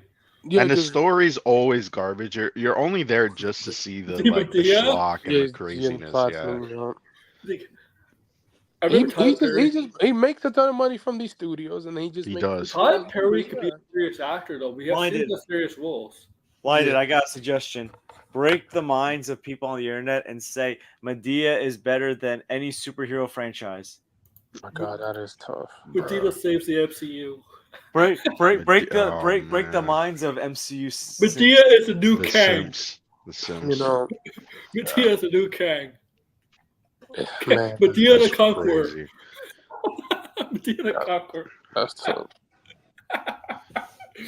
I like the funny is Tyler Perry. We got the I don't think they're ever going to do the Ninja Turtles 3 movie from Michael Bay anymore because we know no. Yeah, they were teasing after the last one just went down. They were teasing. Well, they're doing the Last Ronin. Is it the Last Ronin? There's no way that's gonna be involved with the Michael Bay one. No way. They were teasing a third movie from Michael Bay because Tyler Perry's character would become the Fly. Oh, I just remembered something about Medea. I just remember something about Medea. Fousey Tube was in 2 of those movies. Yes, he was. He was. Oh my! Because if you remember in 2018 when he did his Rice Gum diss track, one of the lines in the song was "Tyler Perry put me in this movie."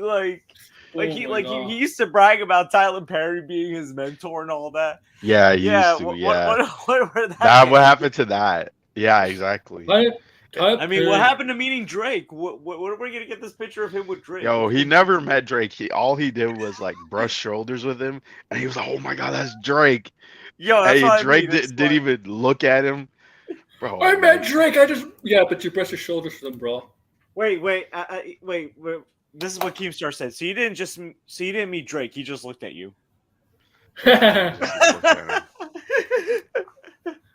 Hey, listen. I actually did see Sarah Jessica Parker in real life one time. By Fuzi's definition, I technically met Sarah Jessica Parker because she looked at me when I waved to her. I saw And she Drake waved too back in to me. person, so I guess I Where? met Drake. You know. So I guess I officially met Sarah Jessica Parker. I met John Cena. Yeah. I met John Cena. I met. Why? I did. 2014. Yeah, I was like, I was like, there's no way. Like the best route to do the last Ronin, just do the old movies instead of the new ones there, because those are way more better than just the new ones. I'm sorry. It would be cool if it was connected to the old movies. I Yeah, hear a lot of people there's trying to say more. that. Yeah. Oh, I mean, man. Hollywood is about nostalgia. So if you want to get the audience, do that. You know, I still love that Vanilla Ice song. Go Ninja, go Ninja, go. Listen. I don't care what people say. Secret of the Ooze is an entertaining sequel. Yeah, 100%. Don't care what anyone says. The Turtles of Japan was like. Hey, I'm gonna. We don't talk about that one. The first two we talk about. We don't talk about that third one. Yeah, the third. Yeah, I don't know why. Hey, I'm gonna dip out. Hey, Blue Jay. Okay. Blue Jay. Take care, Blue Jay. It's nice seeing you, Blind. It's nice seeing you guys. Yeah, nice seeing you too, man. Yeah. For sure. Peace Oh, out. man. Yeah. Take care, man. Okay. Paramount and Sky. Man, Paramount's never getting so low, man. Whatever. I don't know. I don't know. Like, and I'm kind of hoping Paramount gets bought by some. I don't want Sony. Skydance. Well, the merge is completely off. Like they just like I don't understand what she's doing. That she own it, but you don't want to sell it. Like, would make up your mind. You in debt. Sell the damn company. They're gonna eventually sell. I was gonna say Warner Brothers. Sony's gonna destroy the shit out of that movie. Just like, no, my God, no. Hey, listen. I don't know. Well, they'd probably do better than whatever the people at Paramount are doing, because Sony's doing a lot better than Paramount. Anything to get rid of Brian Robbins, I will support. That's not a good thing to hear. I don't know how he got the job. Like, that is so. Yo, Brian Robbins was like, Then people realize that he enabled a lot of bad behavior at Nickelodeon, and yet like he's like the top position. Yeah. Yeah. Now he's like the co-CEO of Paramount Global. Like how he went from making movies to somehow. To writing movies to making movies, and somehow became the head of it. Weird, crazy. Oh shit! That's how. I'm pretty sure Brian Robbins also hired that guy Brian Peck. So. Oh man, Jesus, that guy. I mean, I know that was before the stuff came out, but still. Enabler. Ooh. Nice. Okay, he also directed Good Burger. Jesus. Oh man. Oh my. Oh, he also directed that horrible movie Norbit. Oh no, Norbit. Norbit is a classic. So that movie is fucking dumb. Oh my God. I never enjoyed it. I'm sorry. No. Listen, give me. No, ironically. Oh my You gotta enjoy these bad movies, ironically. There's some bad movies that I enjoy unironically. And then there's some that I wish just in the 2000s. In the 2000s, Eddie Murphy's were not hitting. Oh my God. No, that's when he fell off. Yeah, that's when he fell off. Yeah. Like seriously, he was not. The best thing that he was in at the time was Shrek. He's trying to recover from that. Yeah, well, I don't know how that's gonna go. Axel Foley might be his return. It's crazy. We'll see about that movie. Because the Bad Boys directors was gonna do that before they drop out to do the next one. So. Oh shit! No, why are you making Norbit 2? Why would we do not need? There's gonna be a Norbit 2? No way! I'm gonna see that day one. Oh, Blind just excited. Norbit. Oh man! I remember seeing Norbit as a kid and just being like, "What the fuck did I just watch?" Had some spiritual awakening. Be like, Norbit. That movie's fucking nuts, bro. Oh, I also didn't know that Brian Robbins was the producer for Coach Carter. That's a great movie. Oh man. Yeah, I don't know how that. I don't. That's a good movie for sure with Samuel Oh, Jackson. I love that movie. Guess it's huge on streaming. Yeah, well. I mean, yeah, but like.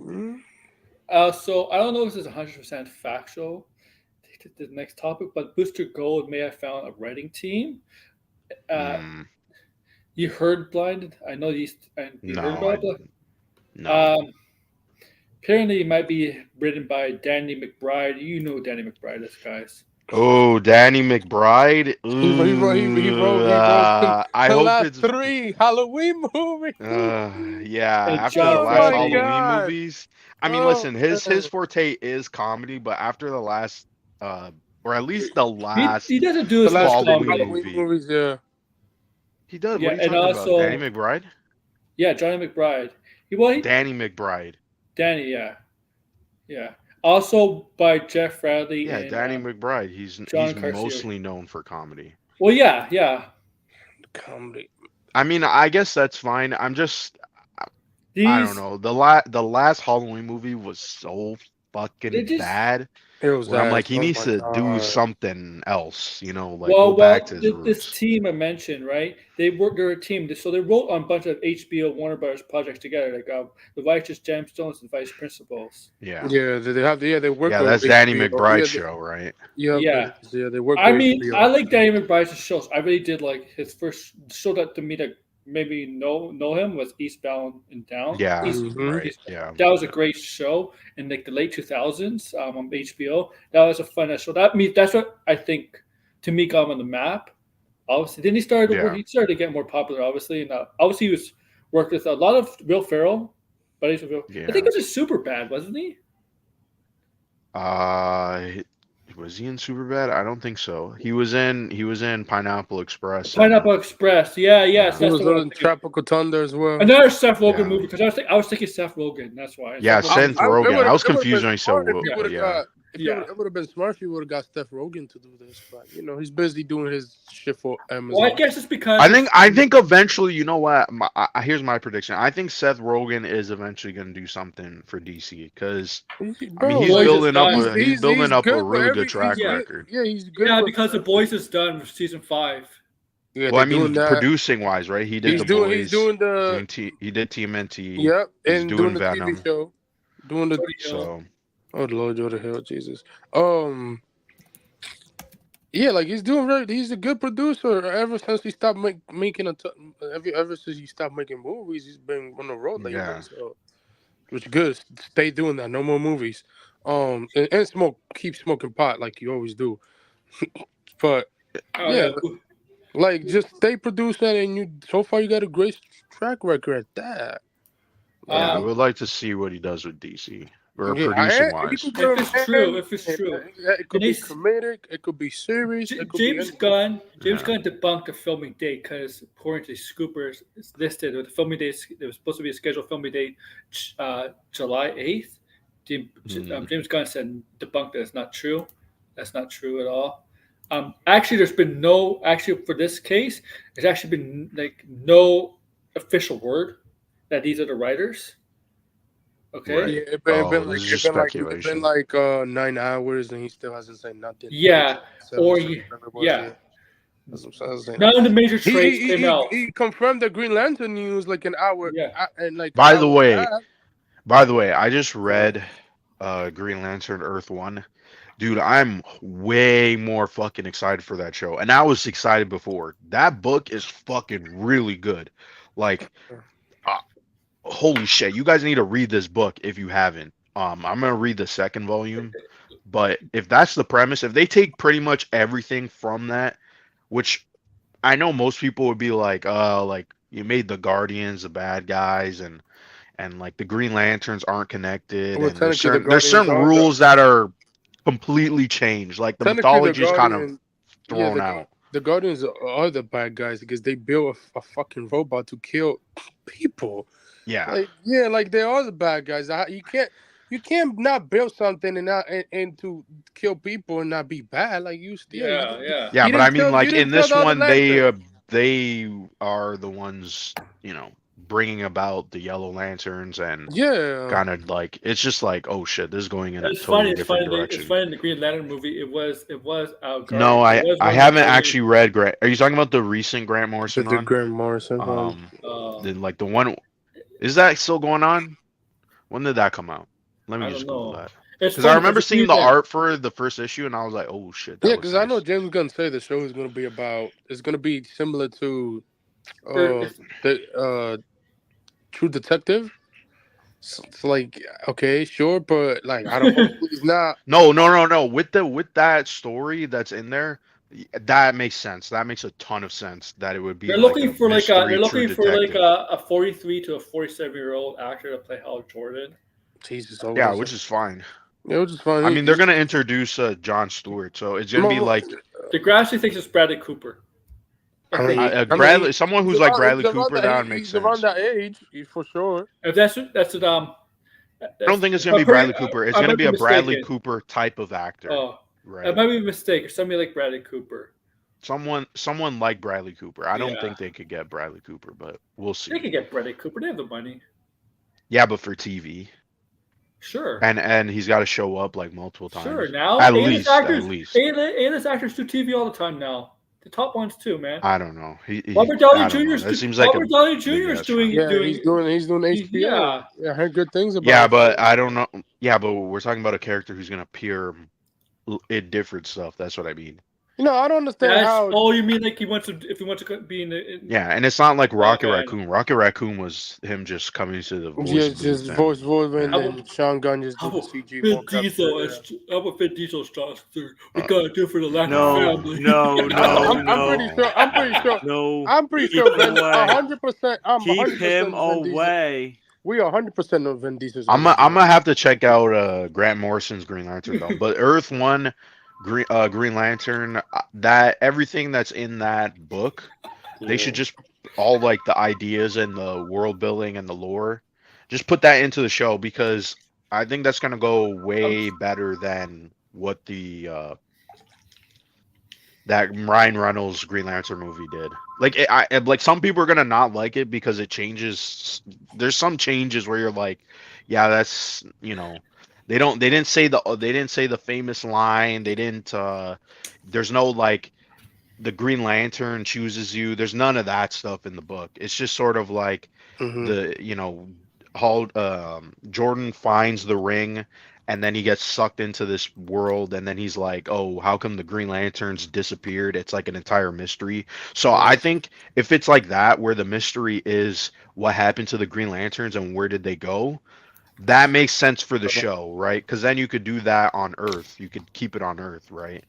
And try to like figure out stuff. I mean, we already got for whatever reason, Gal Gardner's like fucking 60 years old, even though he's younger in the comics. But You know what? I hope whatever. Deadpool takes kind of a jab at the Lantern show. Oh yeah, I forgot. Shit. I I forgot mean, what's his name is in Superman. Yeah, maybe. Okay, they're gonna have to do something totally different. Oh, Nathan Fillion? Yeah, like Yeah. bro, Guy Gardner. that's the only cast I did not like in the Sean Gunn one. It's like, Yeah, bro, I didn't. like I don't really, like bro, the casting either. Guy Gardner is younger. He's not fucking pushing 60. I think Kyle Rayner's the youngest with the 4. Yeah, Kyle. Oh, Yeah, yeah. Kyle. Kyle is the. Yeah, but Guy Gardner, like, no way. Like, And Guy Gardner is the jerk of them all. He's yeah, he's a biggest fucking jerk. dickhead. Yeah, he's a jerk. Yeah. I just kind of hoping Deadpool takes a jab at the Lantern show. Yeah, so That's a Guy Green Lantern show. Gardner, Why? yeah, Guy This is Gardner is between 25 to 35. Yeah, Hal Jordan's 35 to 45. So, like, they should both be the same age, not like one pushing 60 and the other one is like 40. Yeah. That makes me wonder if it's just like a throwaway. Like he's not gonna be as important because yeah, he's not gonna put I just mean he's kill him not. off. Yeah. Well, you're gonna get the Guy Gardner. Hal Jordan the is guy kind man too. Yeah. I mean, Hal Jordan is kind of important to Sinestro, though. Yeah, they're not. No, they're not gonna throw away Hal Jordan. I mean, No. even if he's not the main Green Lantern, like they're not gonna just kill him off right away. Yeah, at least I don't think they would kill him off right Nah, away. no, hell no. That'd be stupid. No. The backlash you will get if you kill Hal Jordan that quick early. Hal Jordan's one of the founders of the Justice League, and you can't do that. You can. I mean, he would be. I mean, he obviously, if they want to go this route, he can be a villain. Because they did that Parallax. before. Oh, yeah. Please don't do that. That's so. Then the last in the last animated. I mean, again, they're not gonna do it verbatim from what the comics is. I'm just saying, like, it's still an interesting idea. You could do that. You could do that story in the future, but yeah, that's what I mean. Yeah. Now, guy, man, I don't know why he's old as shit, man. I was like, come on, man. Yeah, I really do think he's just a throwaway character. Yeah, just I know fans might be pissed. The guy got his fan on social media. Listen, just kill him off in the Superman Legacy. We'll be fine, James. I don't know why that character is old as shit. Was a founder. Okay, thank you. Okay. And I'm pretty. I mean, James says established universe. Everybody know each other. I'm pretty sure probably. He's probably gonna reference Batman in his show. So Batman's being mentioned every movie you just watch. I'm pretty sure Batman's gonna be referenced in Superman. I wouldn't be surprised. They're gonna be like, probably Bruce is at Gotham or, Gotham City has on Scott. Yeah, that movie I think is gonna be like, yeah, these characters do exist. They're just not gonna, you're gonna see them later down the road. You might see them in the like. You might see like a Batman in the maybe the Daily Planet of the paper or something like that, or on TV. Which it would be smart. Or somebody else. It doesn't have to be dialogue. It's gonna be small regardless.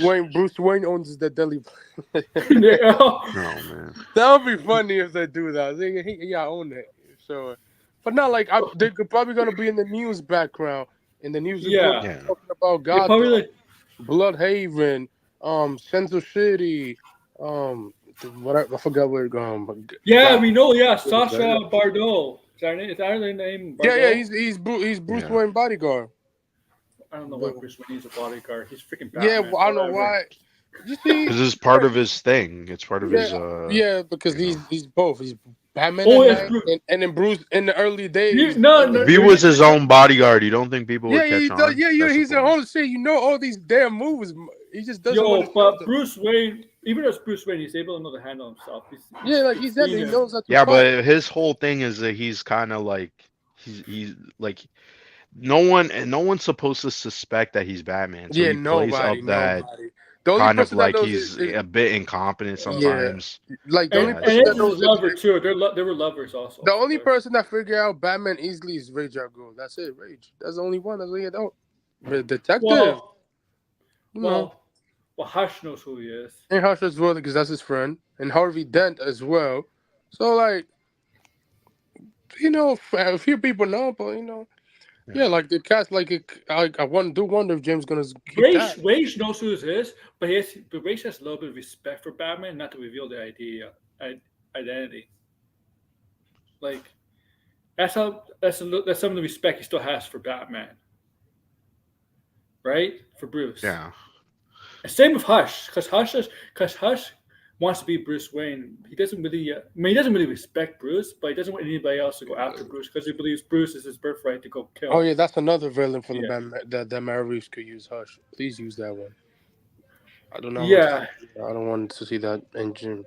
And I think, oh no, in the game, Arkham Origins, Bane found out who Batman was. Oh yeah, like I was playing that recently on the Switch. I was like, oh, I beat that level. I was like, yeah. I was like, okay, sure. I guess he knows who he is. It was weird. Do you think, hypothetically, in Arkham Knight, when Bruce Wayne was revealed to the whole world, basically, like Superman was watching it at the Daily Planet or something? Because I started the Daily Planet TV, so that would probably be front page. Isn't that pretty much confirmed the Suicide Squad? Yeah, that pretty much in the. Was it? I don't remember. But no, not that exact same thing, but what happened afterward. Yeah, what happens? Yeah, when he blows up and people are freaking out, and they kind of just like, Suicide Squad is so stupid. They basically were like, oh yeah, you could, you don't have to hide anymore. It's okay. And then he finally came out, and then he got accepted into the Justice League as like redemption, like in a redemption. You would think in Arkham Knight, blowing up, Superman would be watching that on TV like everybody else would, right? Batman's a day revealed. Then you see his manor blown up. You think Superman right away would fly to this manor and try like the. I don't know. We don't really know. They don't. I would assume so. I think it's implied that the Justice League has never really talked or interacted with Batman in that universe. That's yeah, I know.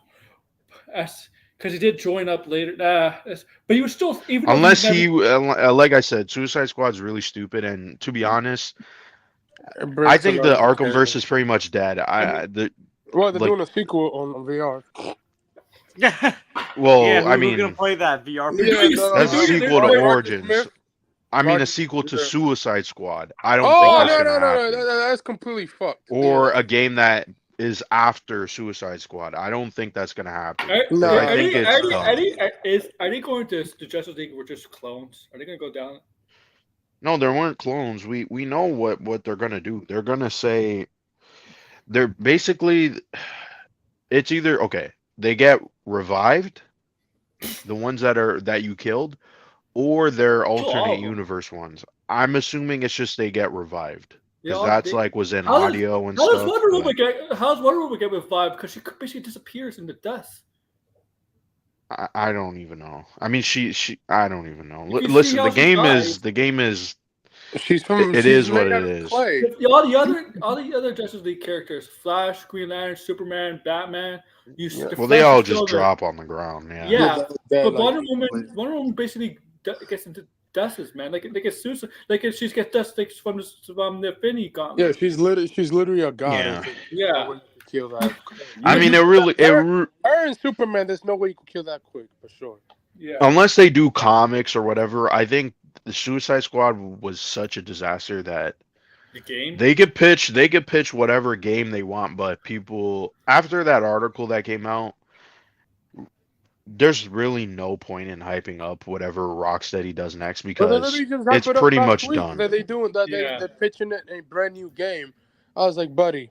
Yeah, but that brand new game is behind with the new leadership, with the new team. Yeah, it's not the same like, rocks. This game was changed. This game just retire. Just retire. This game they can make whatever they want. Just, I mean, it's just not going to be the same. James Gunn is going to use that studio for something. This game changed management during the production, during the build development. This they pretty much blame the article. Did you read the article, Aaron? A little bit. Yeah. Because it wasn't that they changed teams. It was that there was a Suicide Squad game that was being developed by Warner Brothers Montreal, and for whatever reason that game got canceled. Well, I don't know. Gotham Knights is pretty bad, but anyway, then what happened was Rocksteady was actually making a multiplayer puzzle game or something, like it was like a third-person shooter, and it was like a new IP, and so the head of Rocksteady, Sefton Hill, pretty much was like, hey, why don't we just make a Suicide Squad game and make it a follow-up to Arkham Knight? And so everything that was in that game was not because of Sweet Baby Inc. or DEI or because they hate the fans.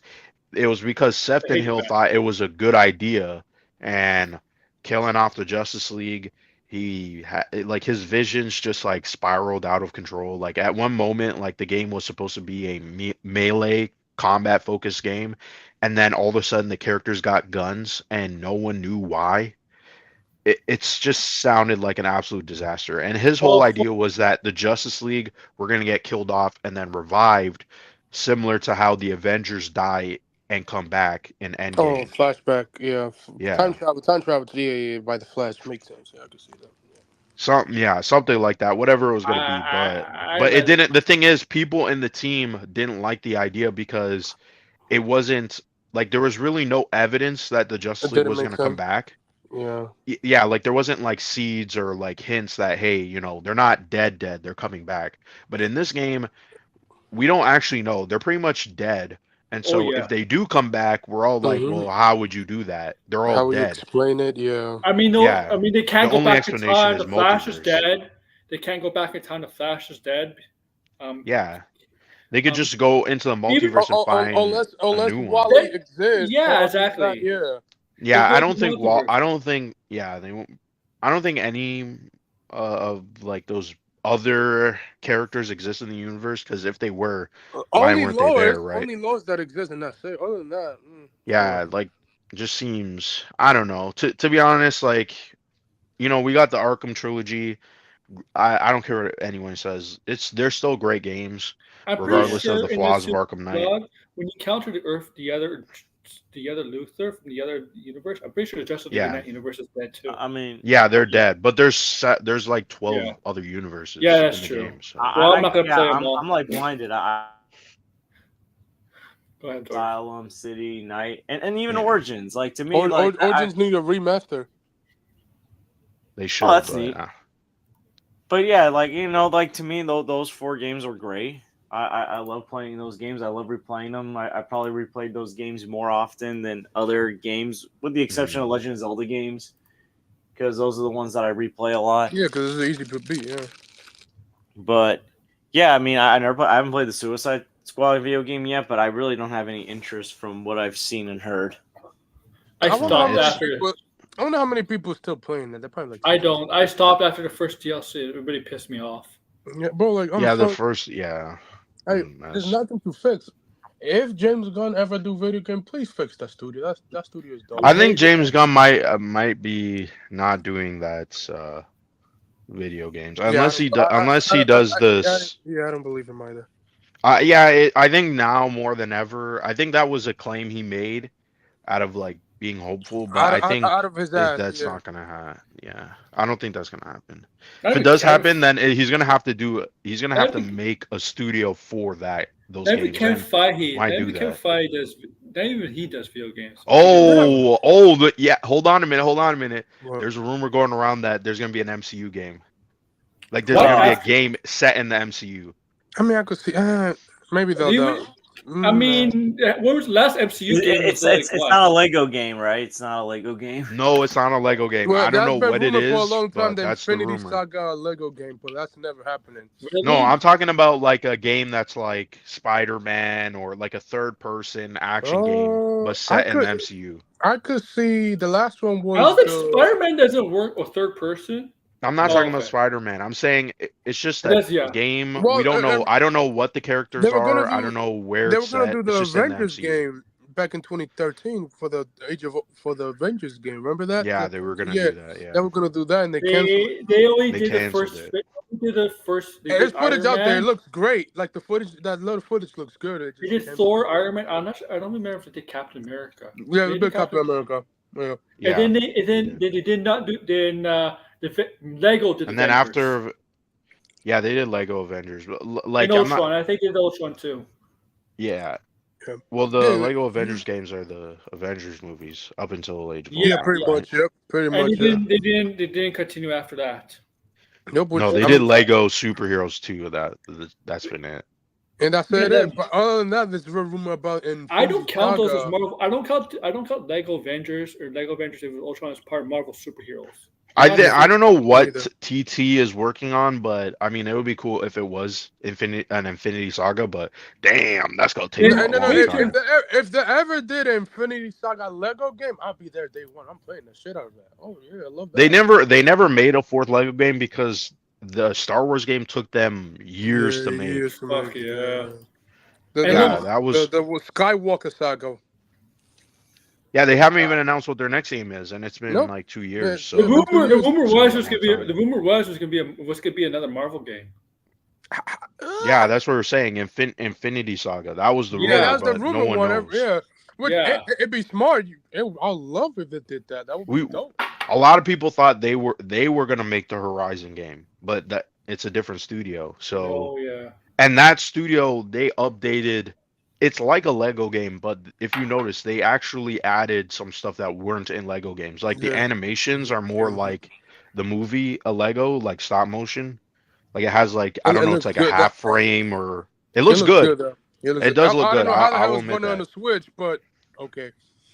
Yeah, the animations look good. The environments are actually like fully made out of Lego, which is something they never did. So, I mean. The thing is, TT, they are very ambitious. That's the thing. Yeah, like, Lego used like to have the movie. Lego will have a game every like what, 1 or 2 years, man. Yeah. Now, Three. yeah, it's Now it's been a just long time it's now. been a long ass time. They haven't. Somebody should ask the CEO of that I company. think It's gonna be lose- whatever they're making though. I think it probably will be good They though. didn't lose Hopefully, the it's not rights no. Did they But lose that's the the thing about rights? Marvel is that to they Marvel. I think. they always like I'm not every sure. video game that they announced so far. Yeah, I'm not sure about They, that. they give it every video game they announced so far. They give it to other studios to work on, which that's Yeah. smart. Yeah, Yeah, that's yeah, smart. that's a better approach. Yeah. Yeah, like better No, better neither approach am I. than doing your own studio.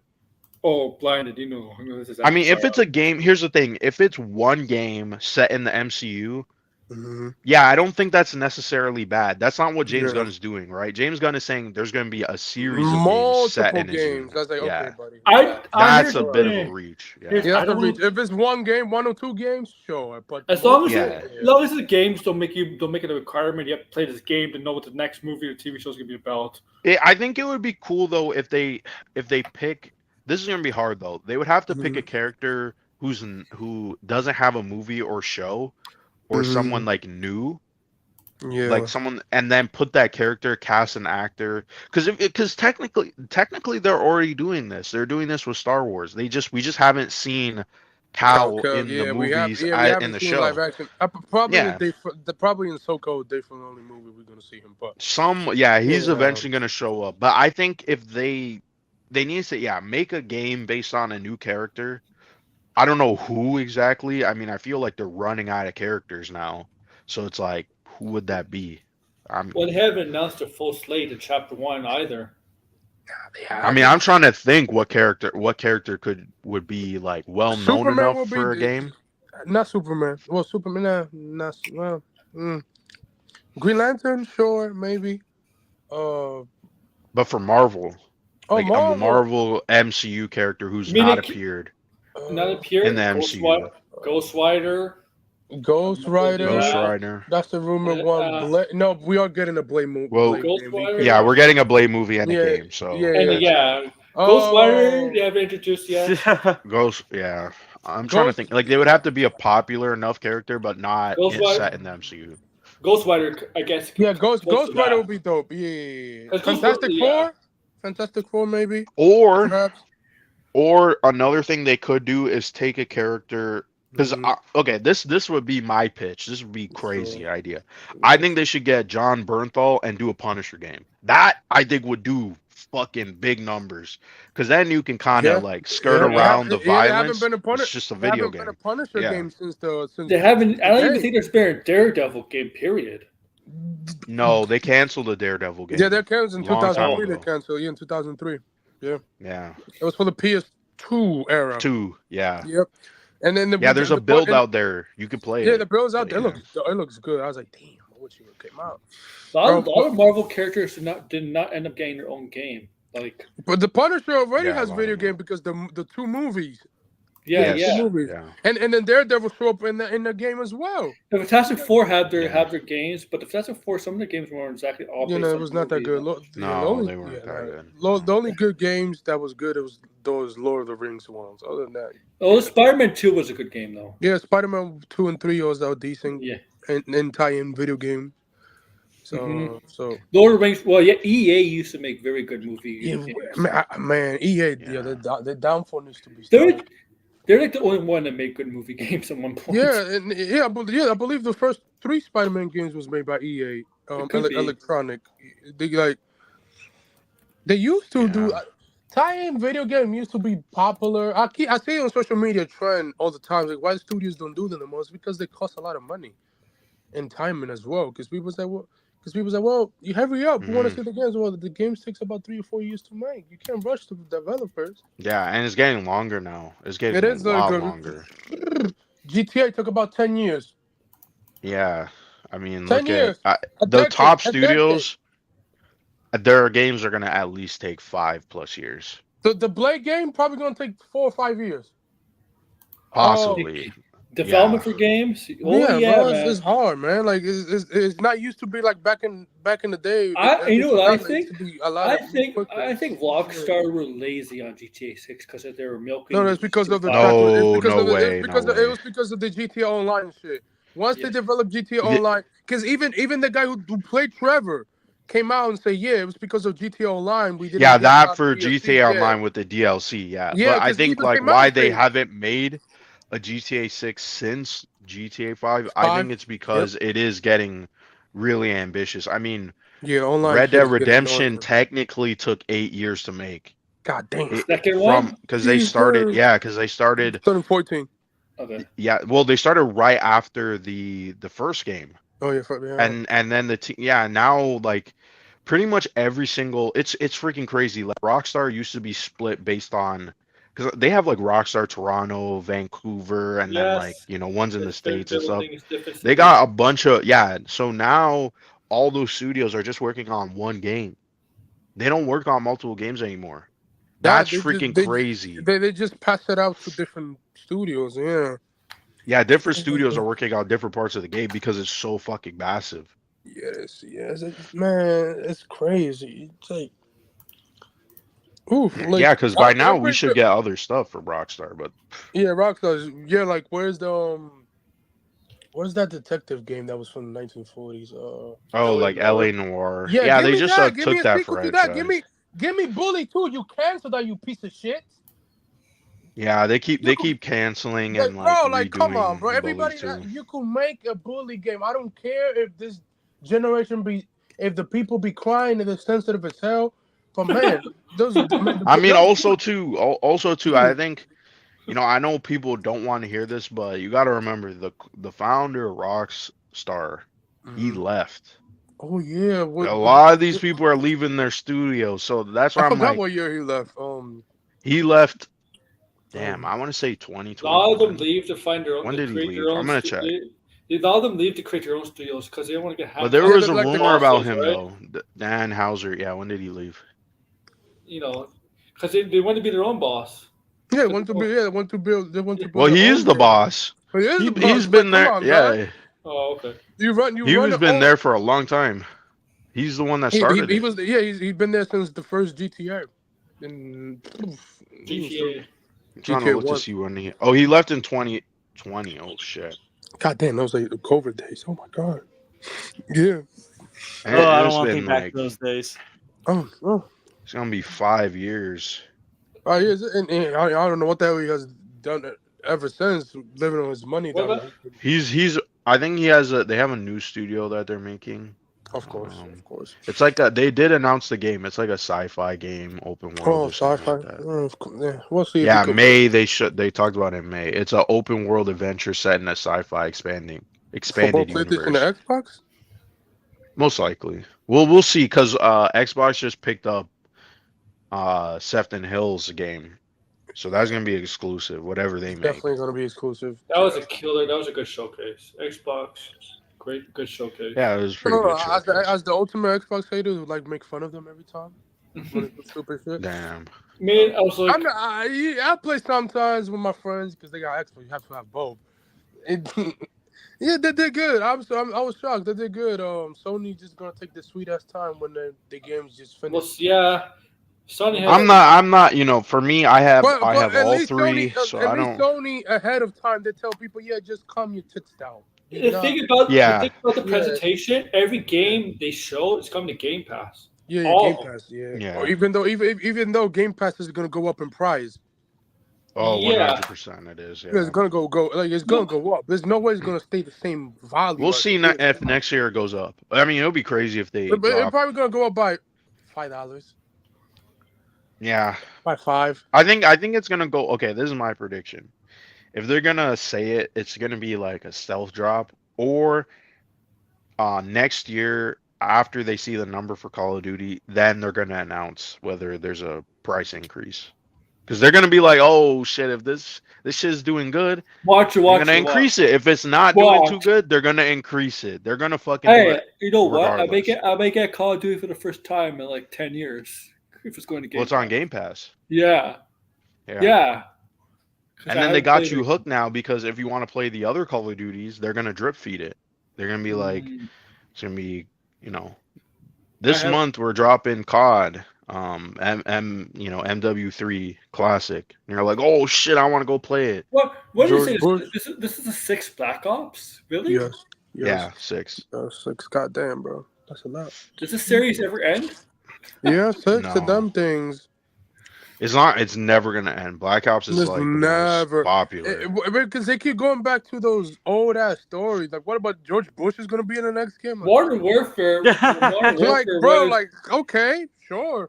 yeah, Modern Warfare. They went back to the original Modern Warfare kind of Yeah, stuff. which thing? Like, man, Black Ops. Oh my God, that the bomb. I see every trend into the old video games every time they show the clips of that. Man, Call of Duty used to be good. They're still good. It's just like, Yeah, I remember when like Call of Duty was the shit back in the day. Like when everyone was like talking about it. Anymore. Yeah, It's like still Now it's popular, just bro. like it's just like whenever Call of Duty is announced, it's like cool. Okay. Yeah, because you know it's coming out. It's not because you know special it's coming anymore. out and you know it's gonna be the same shit. Yeah. Yeah, that's what I mean. I don't think the game ever really changed. It was like, it was like a popular thing back like in the early 2010s, and now it's like, so whatever. Go ahead, play it. I mean, I guess also people around my age may have grown out of it as well because, like I said, it was popular when I was a teenager. Well, it's still selling well, so no, it's selling well I mean, because people like these kids for this generation love it. Like, I think it's a mix. I think there's some people who just stuck with it because they don't play anything else. What is the new game that EA made? Was it in X Deviant? Something? I can't remember. Oh, I mean Ubisoft? Yeah, X Defiant. Is it X Defiant? Yeah, like people, people was enjoying that, but that's gonna people. Dragon Age. Dragon Age is trending for a couple days, man. Well, yeah, because the reveal looked. I was confused. I gotta be honest. I was confused. What the heck they were showing? Was that the didn't one look with like the Dragon demon girl? Age? No, man. No. Sony's not gonna no. Rick, come on, bro. No, they're not gonna do never, that. bro. Nintendo's the only company. Well, Microsoft is not buying if you want some history, they almost did it. They almost happened. But they long time they ago. would have effed up that badly. But no, Nintendo. Well, that's why we got PlayStation. Yeah, the only company that like that's Nintendo, true. That's true. Nintendo almost had Sony. You know what's funny? Listen, first, all these companies, if you really think about it, they are the result of some partnership or some deal gone wrong, because Nintendo was going to partner up with Sony to make a console. Then Nintendo backed out and went to, what was it, Panasonic? Was it Panasonic? I forget. Anyway, then Microsoft was scared because the PS2 was going to overtake the PC market, which is fucking weird. But they got so scared, so they were like, oh shit, we need to have our own console. And that's why they made the Xbox. Nintendo's tons of money. They don't need to be sold anywhere. Yeah, he did say that. They're all, that was kind of like backroom talk, But that's never gonna happen. Nintendo is one of the most strict companies you'll ever see. Like, they're very possessive of their IPs. Like, they don't want. Yeah, and they've Microsoft did approach a long time ago Nintendo to be acquired, and Nintendo just laughed them out of the room. Here's the thing. I would too. If Microsoft acquires Nintendo, exactly. If Microsoft acquires Nintendo, Nintendo's dead. Oh yeah, pretty much. Yep. And also, like, I think the PlayStation boss, I think, was making fun of Sony yesterday. What's his name? Nintendo is not clumsy. Their self-sales are crazy. Nintendo may not have like the biggest storefront, but Nintendo, this is what you have to understand. Nintendo is one of the most profitable video game companies because they are their console is not as powerful, which means they can pretty much make back a profit once one is sold. With Sony and Microsoft, they can't do that. It takes them a while before they break. And also, Nintendo Nintendo has one thing that these two companies don't have. They have theme parks now. They do. Yeah, they got theme parks. Universal. They got merchandise. The Yep. games are Yep. cheap to make, and they Oh sell my like God. crazy. What is the best? What No, is the but- second but best selling game of all time? You know how much Universal is paying them for the Yeah, they're stuff? getting Oh a my lot. God. But They're what is getting the a best lot. selling video game of all time? It's a Nintendo game. Nintendo game. No, it's Mario Kart 8. Mario Mario Kart Yeah. 8 And is almost. I guarantee you when they announce the Switch 2 next year. Nintendo games are always at the top of the charts. Yeah, always. When they announce the Switch 2 this next year or this year, whatever it is, they're probably gonna announce a brand new Mario game, like they will, and a couple of third parties, whatever. Probably You have to understand. Call of Duty as well, whatever. Madden as well. This Madden should be on the Switch. I don't know why it has whatever. So like Nintendo's doing fine. They don't need to get another company. Nintendo was doing way better than what they were just like almost 10 years ago. The Wii U oh my was God, a the disaster. Wii U fucking almost killed them. Wii U was a disaster, but the Switch. The Switch revised. Yeah, like the Switch was a huge success. The Switch is a massive success. I mean, And you're talking about the Steam Deck is a success, but it's not on the level of it's not on the Nintendo Switch. What the Switch has. Like Gabe Newell will tell you that. He's not stupid. The Steam Deck is for a niche audience, and it's selling decent. You know how I know the Switch is successful? The Mario movie. You want to know why? Yes. Kids and older people love Nintendo. Bro, that movie made 1.4 billion, the second highest movie of last year. Like, and Nintendo's getting a bulk of that profit too. Bro, they got 1 billion back from that. And I think Nintendo is not struggling. Like 300 mil probably got back, and that's it. Like, nah, man. None of these companies really, if you look on paper, they're not struggling. That's why it's like, why are you shutting down studios? Why are you doing this and that? Xbox Because is stupid. I'm sorry, bro, but why would you shut down your studio? Your game is doing very well on PlayStation. Why would you shut them down? Yeah, and look at what Phil Spencer was saying, right? He's like, the Xbox Series consoles are the best-selling Xbox consoles yet. No, it's not. It is though. He's right though. Technically, like when you look at the pacing of compared to the Xbox One, it's doing a lot better. But that's not the point. Nintendo doesn't really count on AA games. They count on nerd games. Well, they are. Well, hold on. They are making AAA games. Last year, what was in the top 5 best-selling games? Zelda, Tears of the Kingdom. Oh yeah, you can't. Yeah, that's what I mean. Yeah, games like that. Zelda, Tears of the Kingdom sold more than Spider-Man 2. Yes. So one.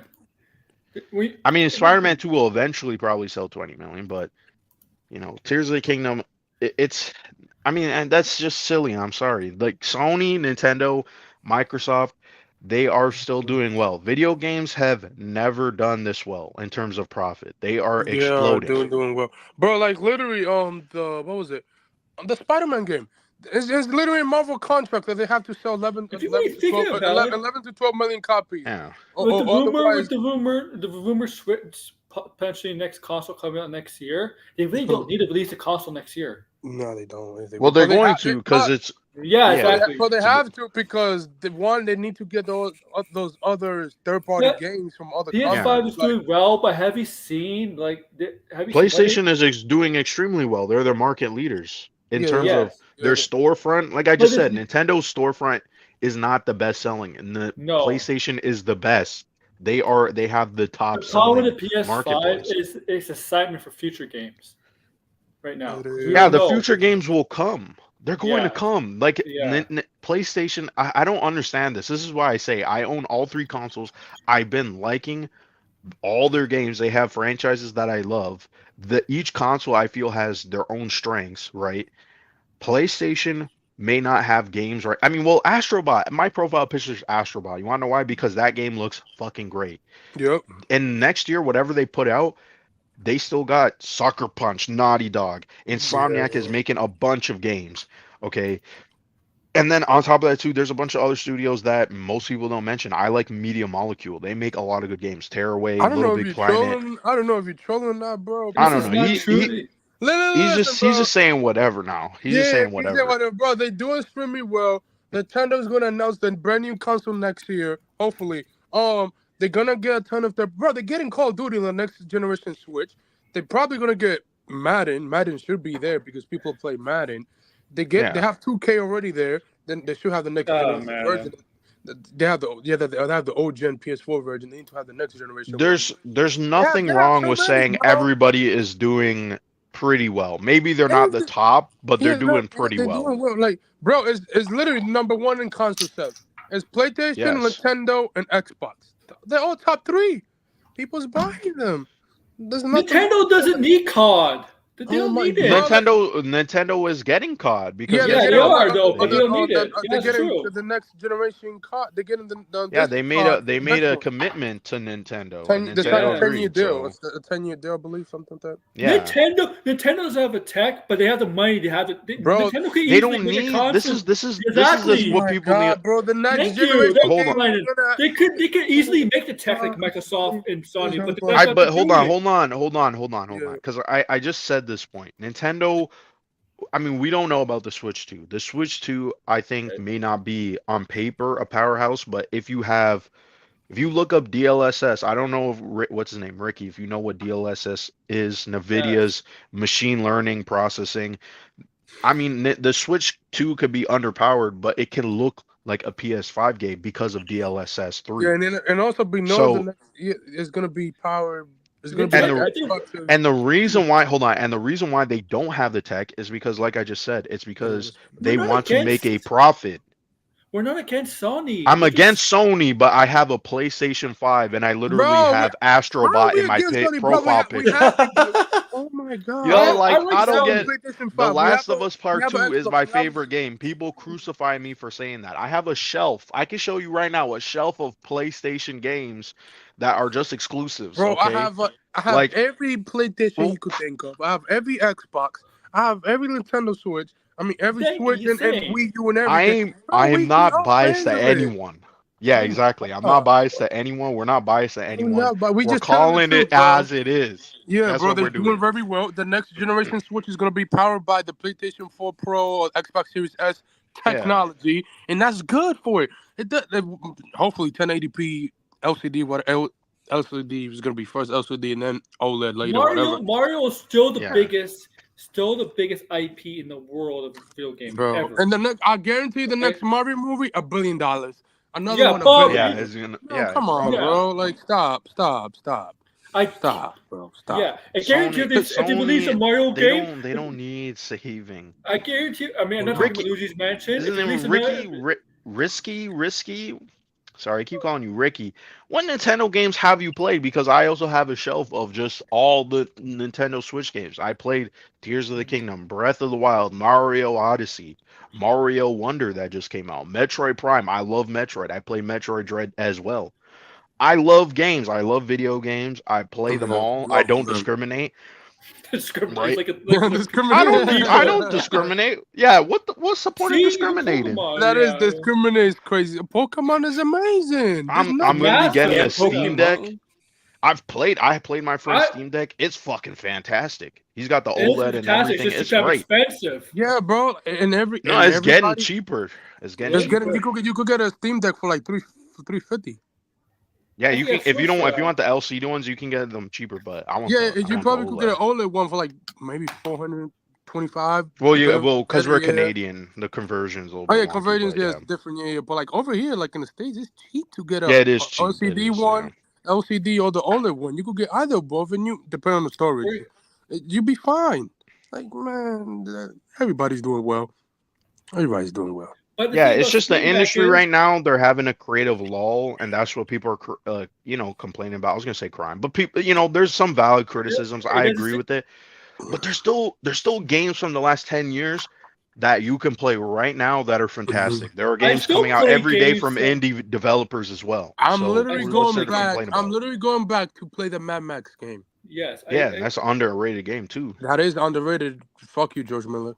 But hating that game for no reason. Yeah, I know. I don't know why he. I don't know why the fuck he hates that game. But okay, buddy. I agree. Listen. For Pokemon, I played Pokemon Scarlet. It's not a good game. Not a great game. Yeah. I like the Pokemon Legends that came out the same year.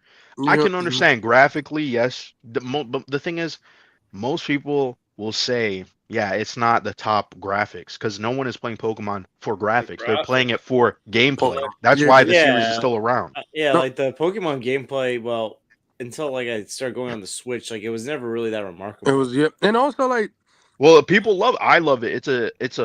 It's very simple. It's an RPG turn based. You don't need to keep updating it. I mean, now I feel like they need to update it, right? Make it more in line with what we expect from a home console game. But no, I'm not denying Pokemon has bad graphics. A ton of Pokemon games for the next generation Switch. Notice how none of us are. They still have a lot of Wii U Pokemon games that they should have transferred for this generation Switch, but they didn't. Like, yeah, they got great games they can remake too. I mean, here's the thing. I'm all the claims Risky you're making. It's not that I'm denying them. Right? I never said Nintendo graphically is the best. Graphics are not everything. No. Because if that was the case, why is the Switch like at a what 150 million units sold? Yeah, 100. Yeah, like the second highest selling consoles of all time, mostly. Almost up there. Yeah. I had people at work, parents at work of young kids. Can Nintendo survive? Asked about the Switch. The one console to talk about is asking for advice for the kids is the Switch. Yeah. Yes, it could survive. What the hell is that question? Come on, bro. Come on.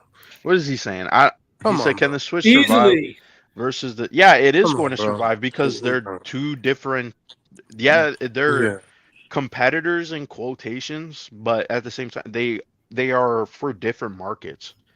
I mean, there's going to be some crossover, but the people who are buying a Switch most likely aren't going to be buying a Steam Deck because Switch is mostly aimed at a family everyone console. Yeah. Yep. And that's why it's getting popular. Steam Deck is supposed to be an accessory to PC gaming. Yeah, PC gaming. Yeah. So yeah, if you're already a PC gamer, you're going to be buying a Steam Deck. And you could do simulators on there. Just be you could do a lot on the Steam Deck. Yeah, you could be careful on doing simulators. You could go. And also, some of the games on Steam Decks you already have on console. You can have them console already. Yeah, they have. Yeah, that's the thing. Yeah. Okay. But most games are getting Steam Deck approved. Like they are supporting the Steam Deck. The Steam Deck is being supported. Yeah, they support them. The PlayStation what? Which one? What's PlayStation? The PS5. We get in the PS5. 6. There's gonna be a PS6 in the next 10 years. Yeah, and in the next 2 years from now. So 12.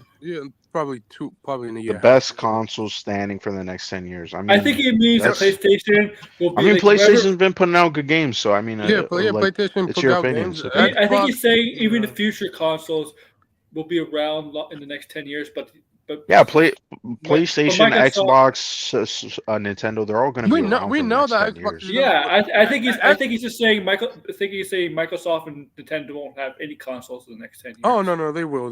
No. I mean, even if they don't, they're still going to be around. Maybe not Xbox because they're probably going to do a handheld. But other than that, I guarantee Nintendo's not going to go the way of Sega.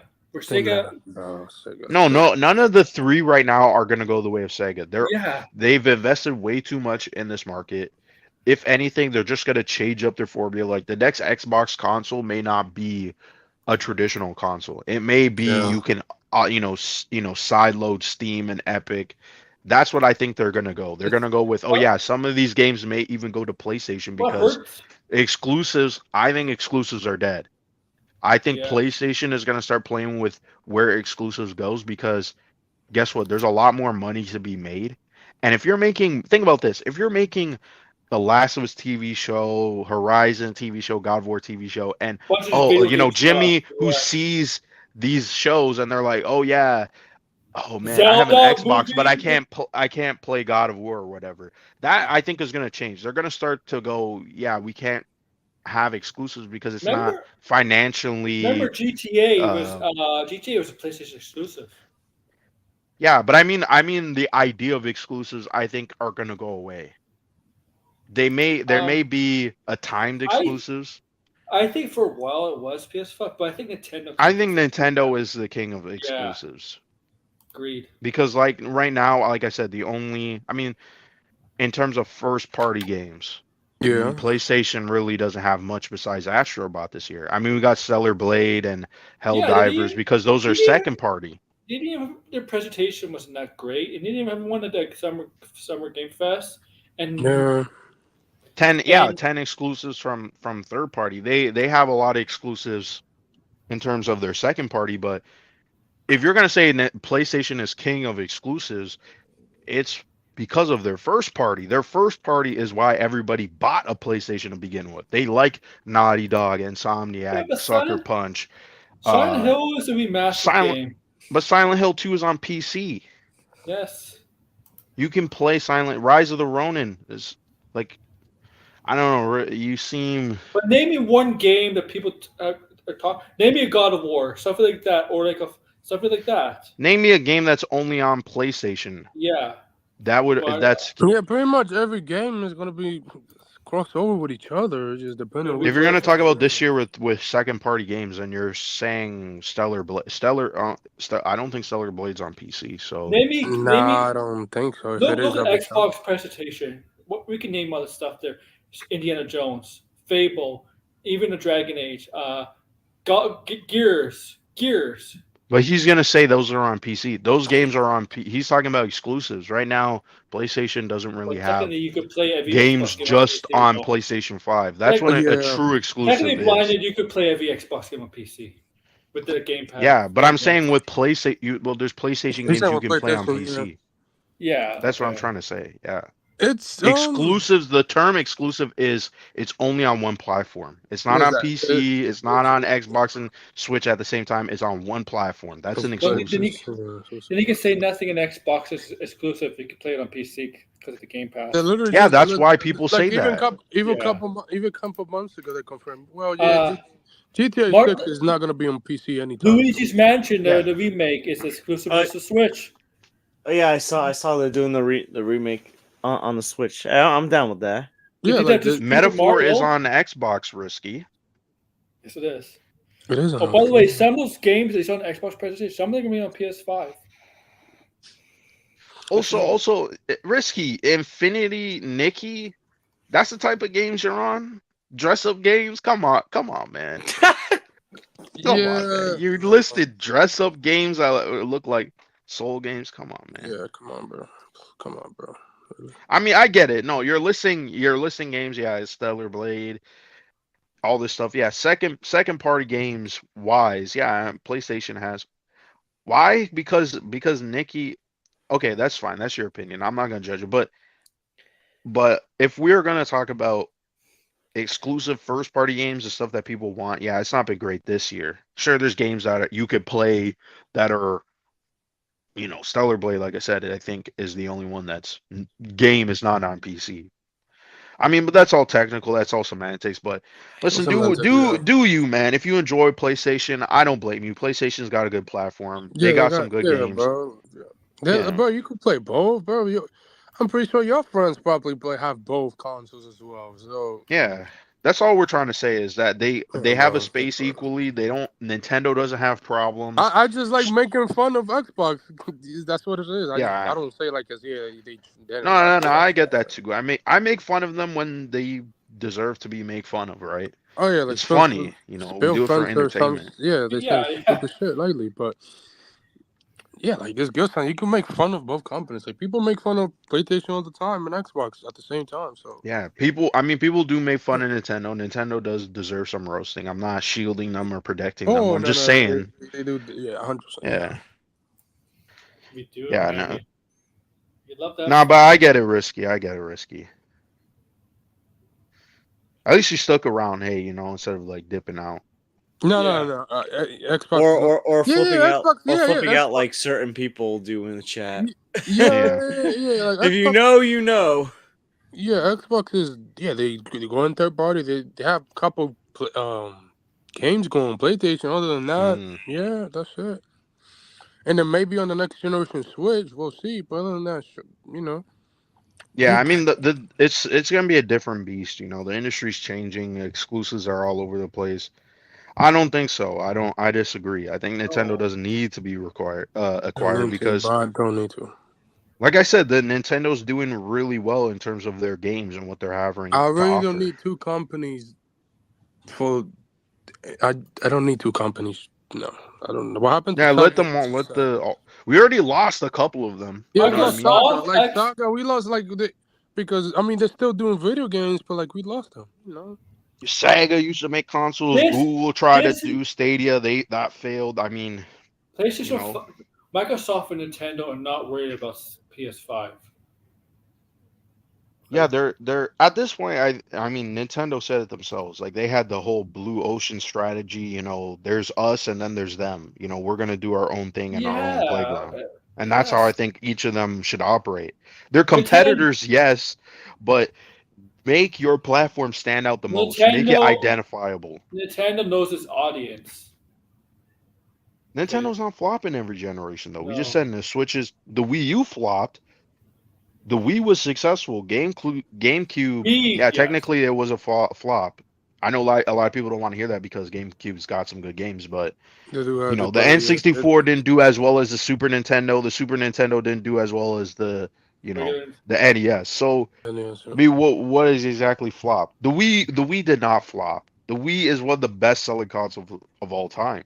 Yeah, I think the Wii U did the Wii U flop. I think. Yeah, the Wii U was a big flop. It's the least selling Nintendo console of all time. I think only sold 27 million. That's it. Yeah, maybe besides Virtual Boy, but yeah. And the thing is, the Wii U had a ton of good games in there, bro. Yeah. And Wii U is the last console to Nintendo ever to have Matter on it. Where's the proof, Risky, that the Wii flopped because it had no AAA games?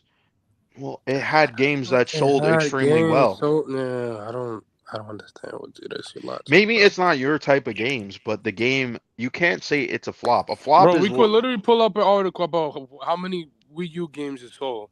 And it's still you could say subjectively it flopped because there's games you didn't play. But if we're talking about on paper facts, the Wii is the best-selling console of all time. One of the best-selling consoles of all time.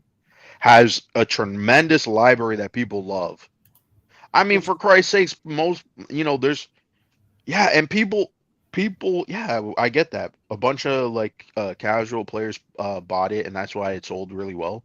But there's still games outside of Wii Sports that sold very well. So no, I don't agree. And Wii Sports is a banger game. I don't care. But no, I don't agree. What we did, Wii did is introduce that that kind of the Wii Sports stuff like that, where families could play, where you actually feel like actually participating in something, body movement, stuff like that. That's what sold. Yep.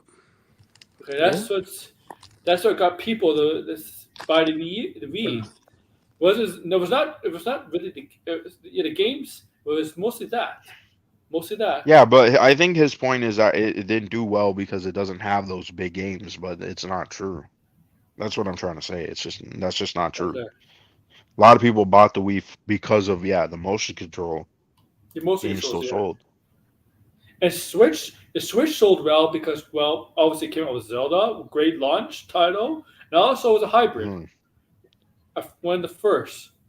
Yeah, and that's totally opposite compared to the Wii because most of the people buying the Switch are buying for the library, the games.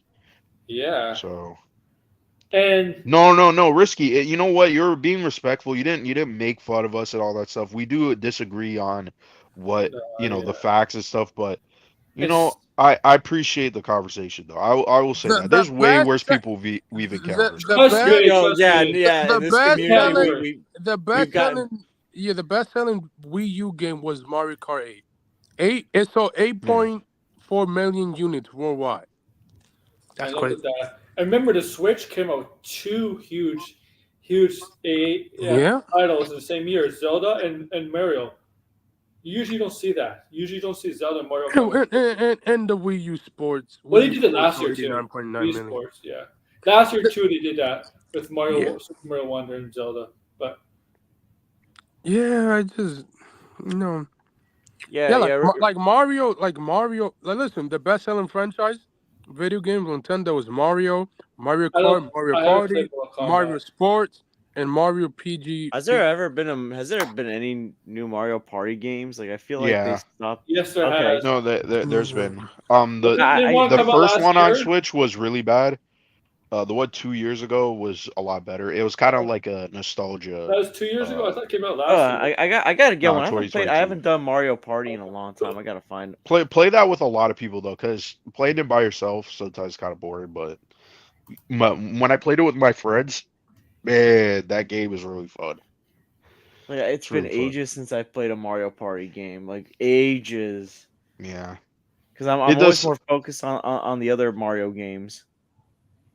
Yeah, if you buy it's called Superstars.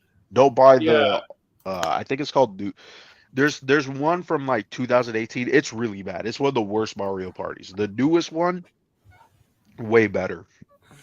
Lots of old mini games came back. So it's a better game. Yeah, I wish we got Mario Kart 9. I think it's coming to Switch too.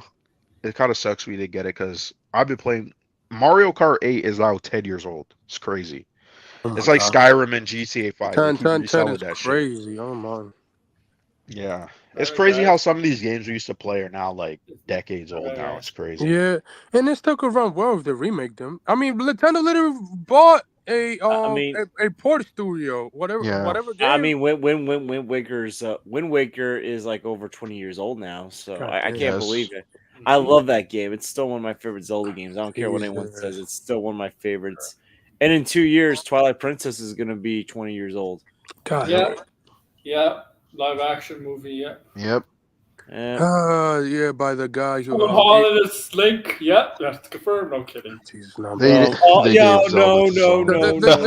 probably gonna get the kid from Pierre Jackson and stuff like that. They're going for the kid Link. I mean, the kid. I mean, it makes sense. I guess makes sense. I guess that's Paul Wilson. I mean, Paul. You know, his Planet of the Apes was good. Yeah, I still haven't seen that. Oh, West Ball. Oh yeah. Yeah, well, West Ball made a pretty good Planet of the Apes movie. So, I mean, I'm curious to see what it is. I'm not worried about West Ball. I'm more worried about. No, because Nintendo doesn't have a movie production studio. Yeah, I'm more on Javier Red trash. Yes. Yeah. Javier Red. That's more. I like Paul. He did great with the. Yes, this is true, but I'm preparing for the movie to suck too. I'm not. Yeah, because here's the thing. Remember, he put right people in charge for. And Aaron, I don't understand. Why would you go away from Universal? Why? Well, I just want to. It's so weird. Like you made. I just want to remind people that defend Javier Red. Listen, Javier Red, for the credit that he gets for the original Spider-Man movies, he also deserves blame for the catastrophe movies that have come out from Sony. Marvel, like Morbius, Madam Web. So it's like listen, No Way Home. The thing that killed me during the credits of No Way Home, he definitely put that. He definitely put that in credits.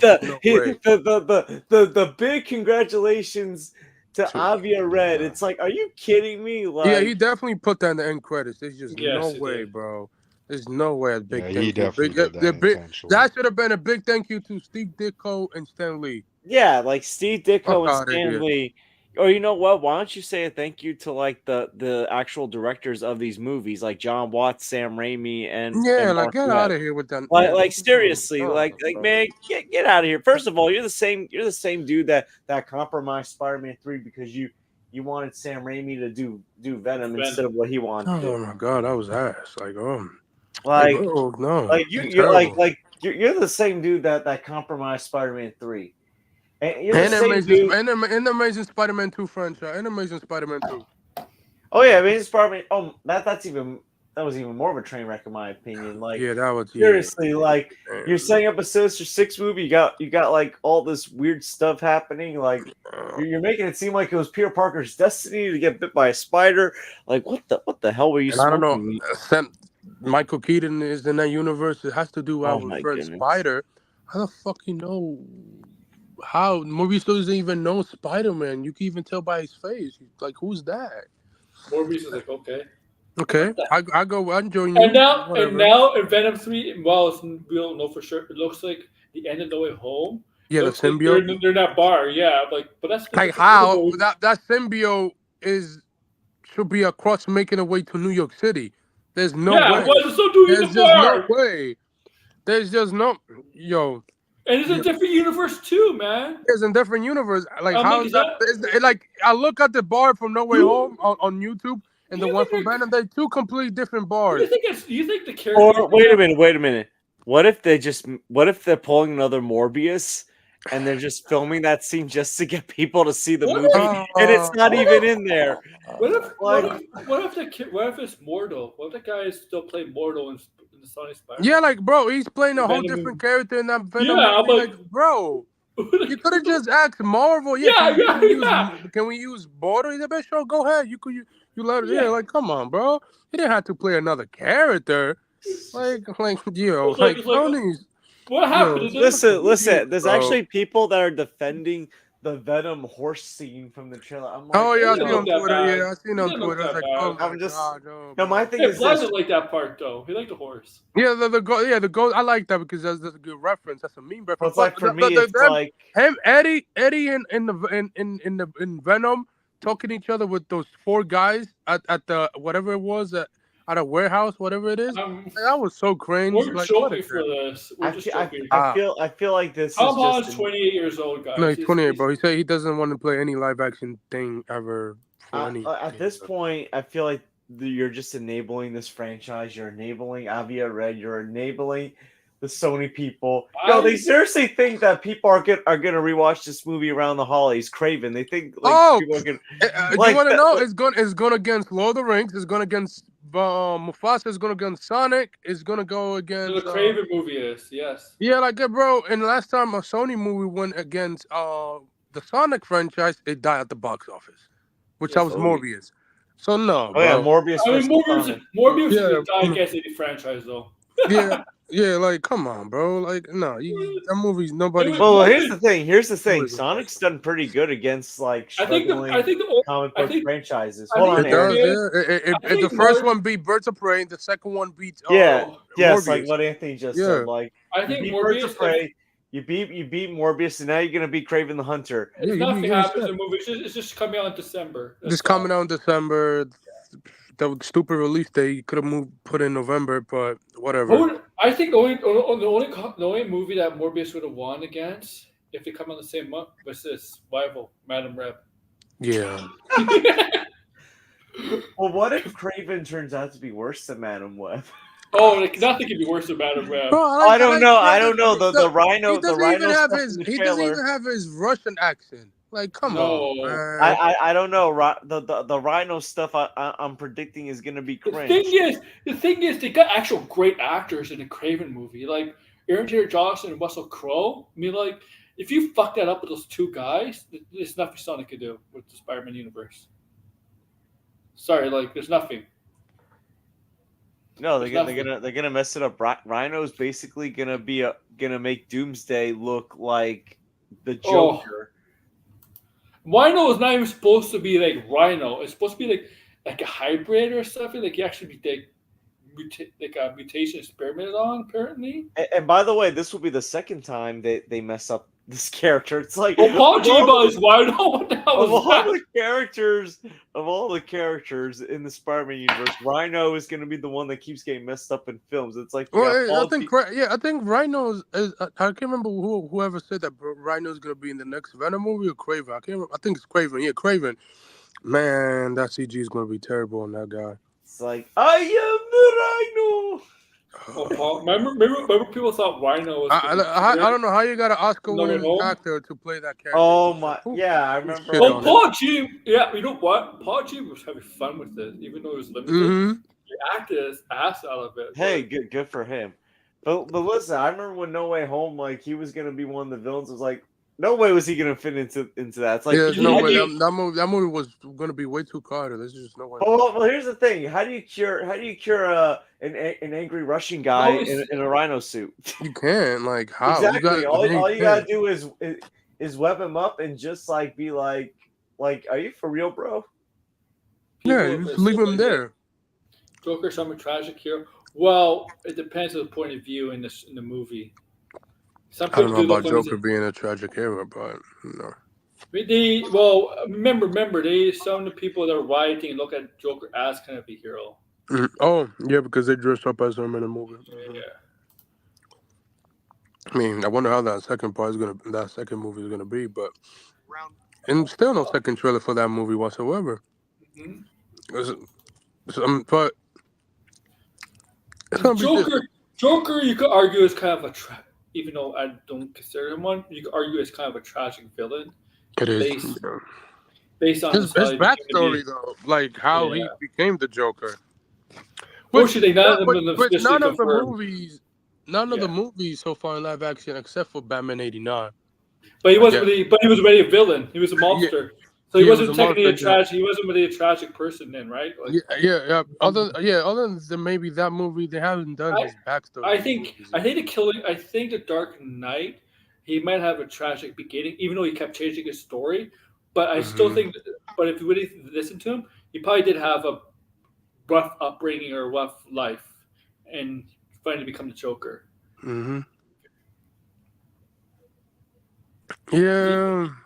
And the Batman, and you could tell in the Batman, how the Joker is, and how Matt Reeves describes the Joker. It's something similar. Like there's something the Joker, the guy who becomes the Joker wasn't liked. He was always treated as somebody disgusting, disfigured. Maybe something terrible happened to him. Yeah, they're trying to, because that's the Joker. Because the Joker is supposed to be the opposite of Batman, opposite of Bruce Wayne. Right, two tragic stuff made him go the opposite direction. One for being a vigilante for justice, and the other being just someone wants to cause chaos, and believe there's nothing meaningful but life. That's the Joker. That's why he wears the paint. That's why he's a clown. He's laughing at the world. Oh man, Joker would fit so well into today's modern society. Then. Oh man, the shooting, the killing spree, everybody will be on. Oh my! Don't know how you will stop that. No, what this made him look like was not a hero, but more of a mentally ill victim. Mentally ill person that is broken mind in his head. Like, and which in the comics, the Joker, you could actually say is insane, but they haven't really specifically. No doctor in the comics that says what's he truly suffering from. Yeah, none of them. None of them can point out. He just loves Batman. Yeah, he's obsessed with Batman. Yeah, that's the only thing. Batman's the only thing that give him his life in this world, because he sees the world as a dark place, a meaningful place, and Batman's the only thing that keeps him alive. That's it. Yep. That's it. No, it's not justified. No, bro. No, it's not. Nah, bro. I mean, at the end of the movie, like you can't tell which one is it. Was it what? I mean, you could tell if was it in his brain, in his mind, or it was real. Everybody pretty much says it was all in his mind. Well, we know he suffered from delusions. Oh yeah, delusions. Yeah, even in the second movie, they're gonna probably go with the same route. And there's been some adaptations of the Joker. Joker does refer. Maybe it's my delusions playing around. Maybe it's my delusions messing with me. You know that means he was not really suffering from delusions. The Joker, because a delusional person would not say something like that. Yeah. Because there's some people think the Joker in the comics or whatever is actually faking insanity. Oh, yeah. Okay, like, and he thinks everybody else is insane because he doesn't see, right? He thinks everybody else is insane because they don't see the world like he does. Mm-hmm. Right, and whatever. Right? Yeah, I'm gonna end it here, guys. It's almost a 9:45. Blind, are you still there? Blinded? Blinded. All right, George. He got knocked out. Yeah, what happened to you, Blinded? I think he got knocked out. I hope he didn't get compromised by Sony agents. Yeah. They're probably knocking on his door right now. Go ahead. Anthony, first. You can find me anywhere on YouTube and on social media, Anthony Belgium. So, very much. All right, George. Yeah, you can find me at the George. I recently reviewed the first Inside Out, and I'll be seeing Inside Out 2 this weekend. So I'll be seeing that, and reviewing that. But yeah, you can find me at the George. Blinded. I don't know if you're still there. Check out Blinded's channel. I think he's working on stuff, so I'm gonna promote him. For me, I'll definitely be back sometime later this week, maybe Saturday. I don't know. I'm not doing Acolytes episode reviews. I might do it at the end after Acolytes finish with. I might be doing the Penguin episodes spoiler reviews after each episode. September, I might be doing that. Mm-hmm. Maybe Agatha, but yeah, obviously check me out. Check me out later on, maybe Saturday or Sunday. Maybe Thursday, late Thursday night. Who knows? I will be on my wrestling channel Thursday night because I got to do preview and predictions for the upcoming premium live event on Saturday. So like, share, subscribe, and comment below. Peace. Bye.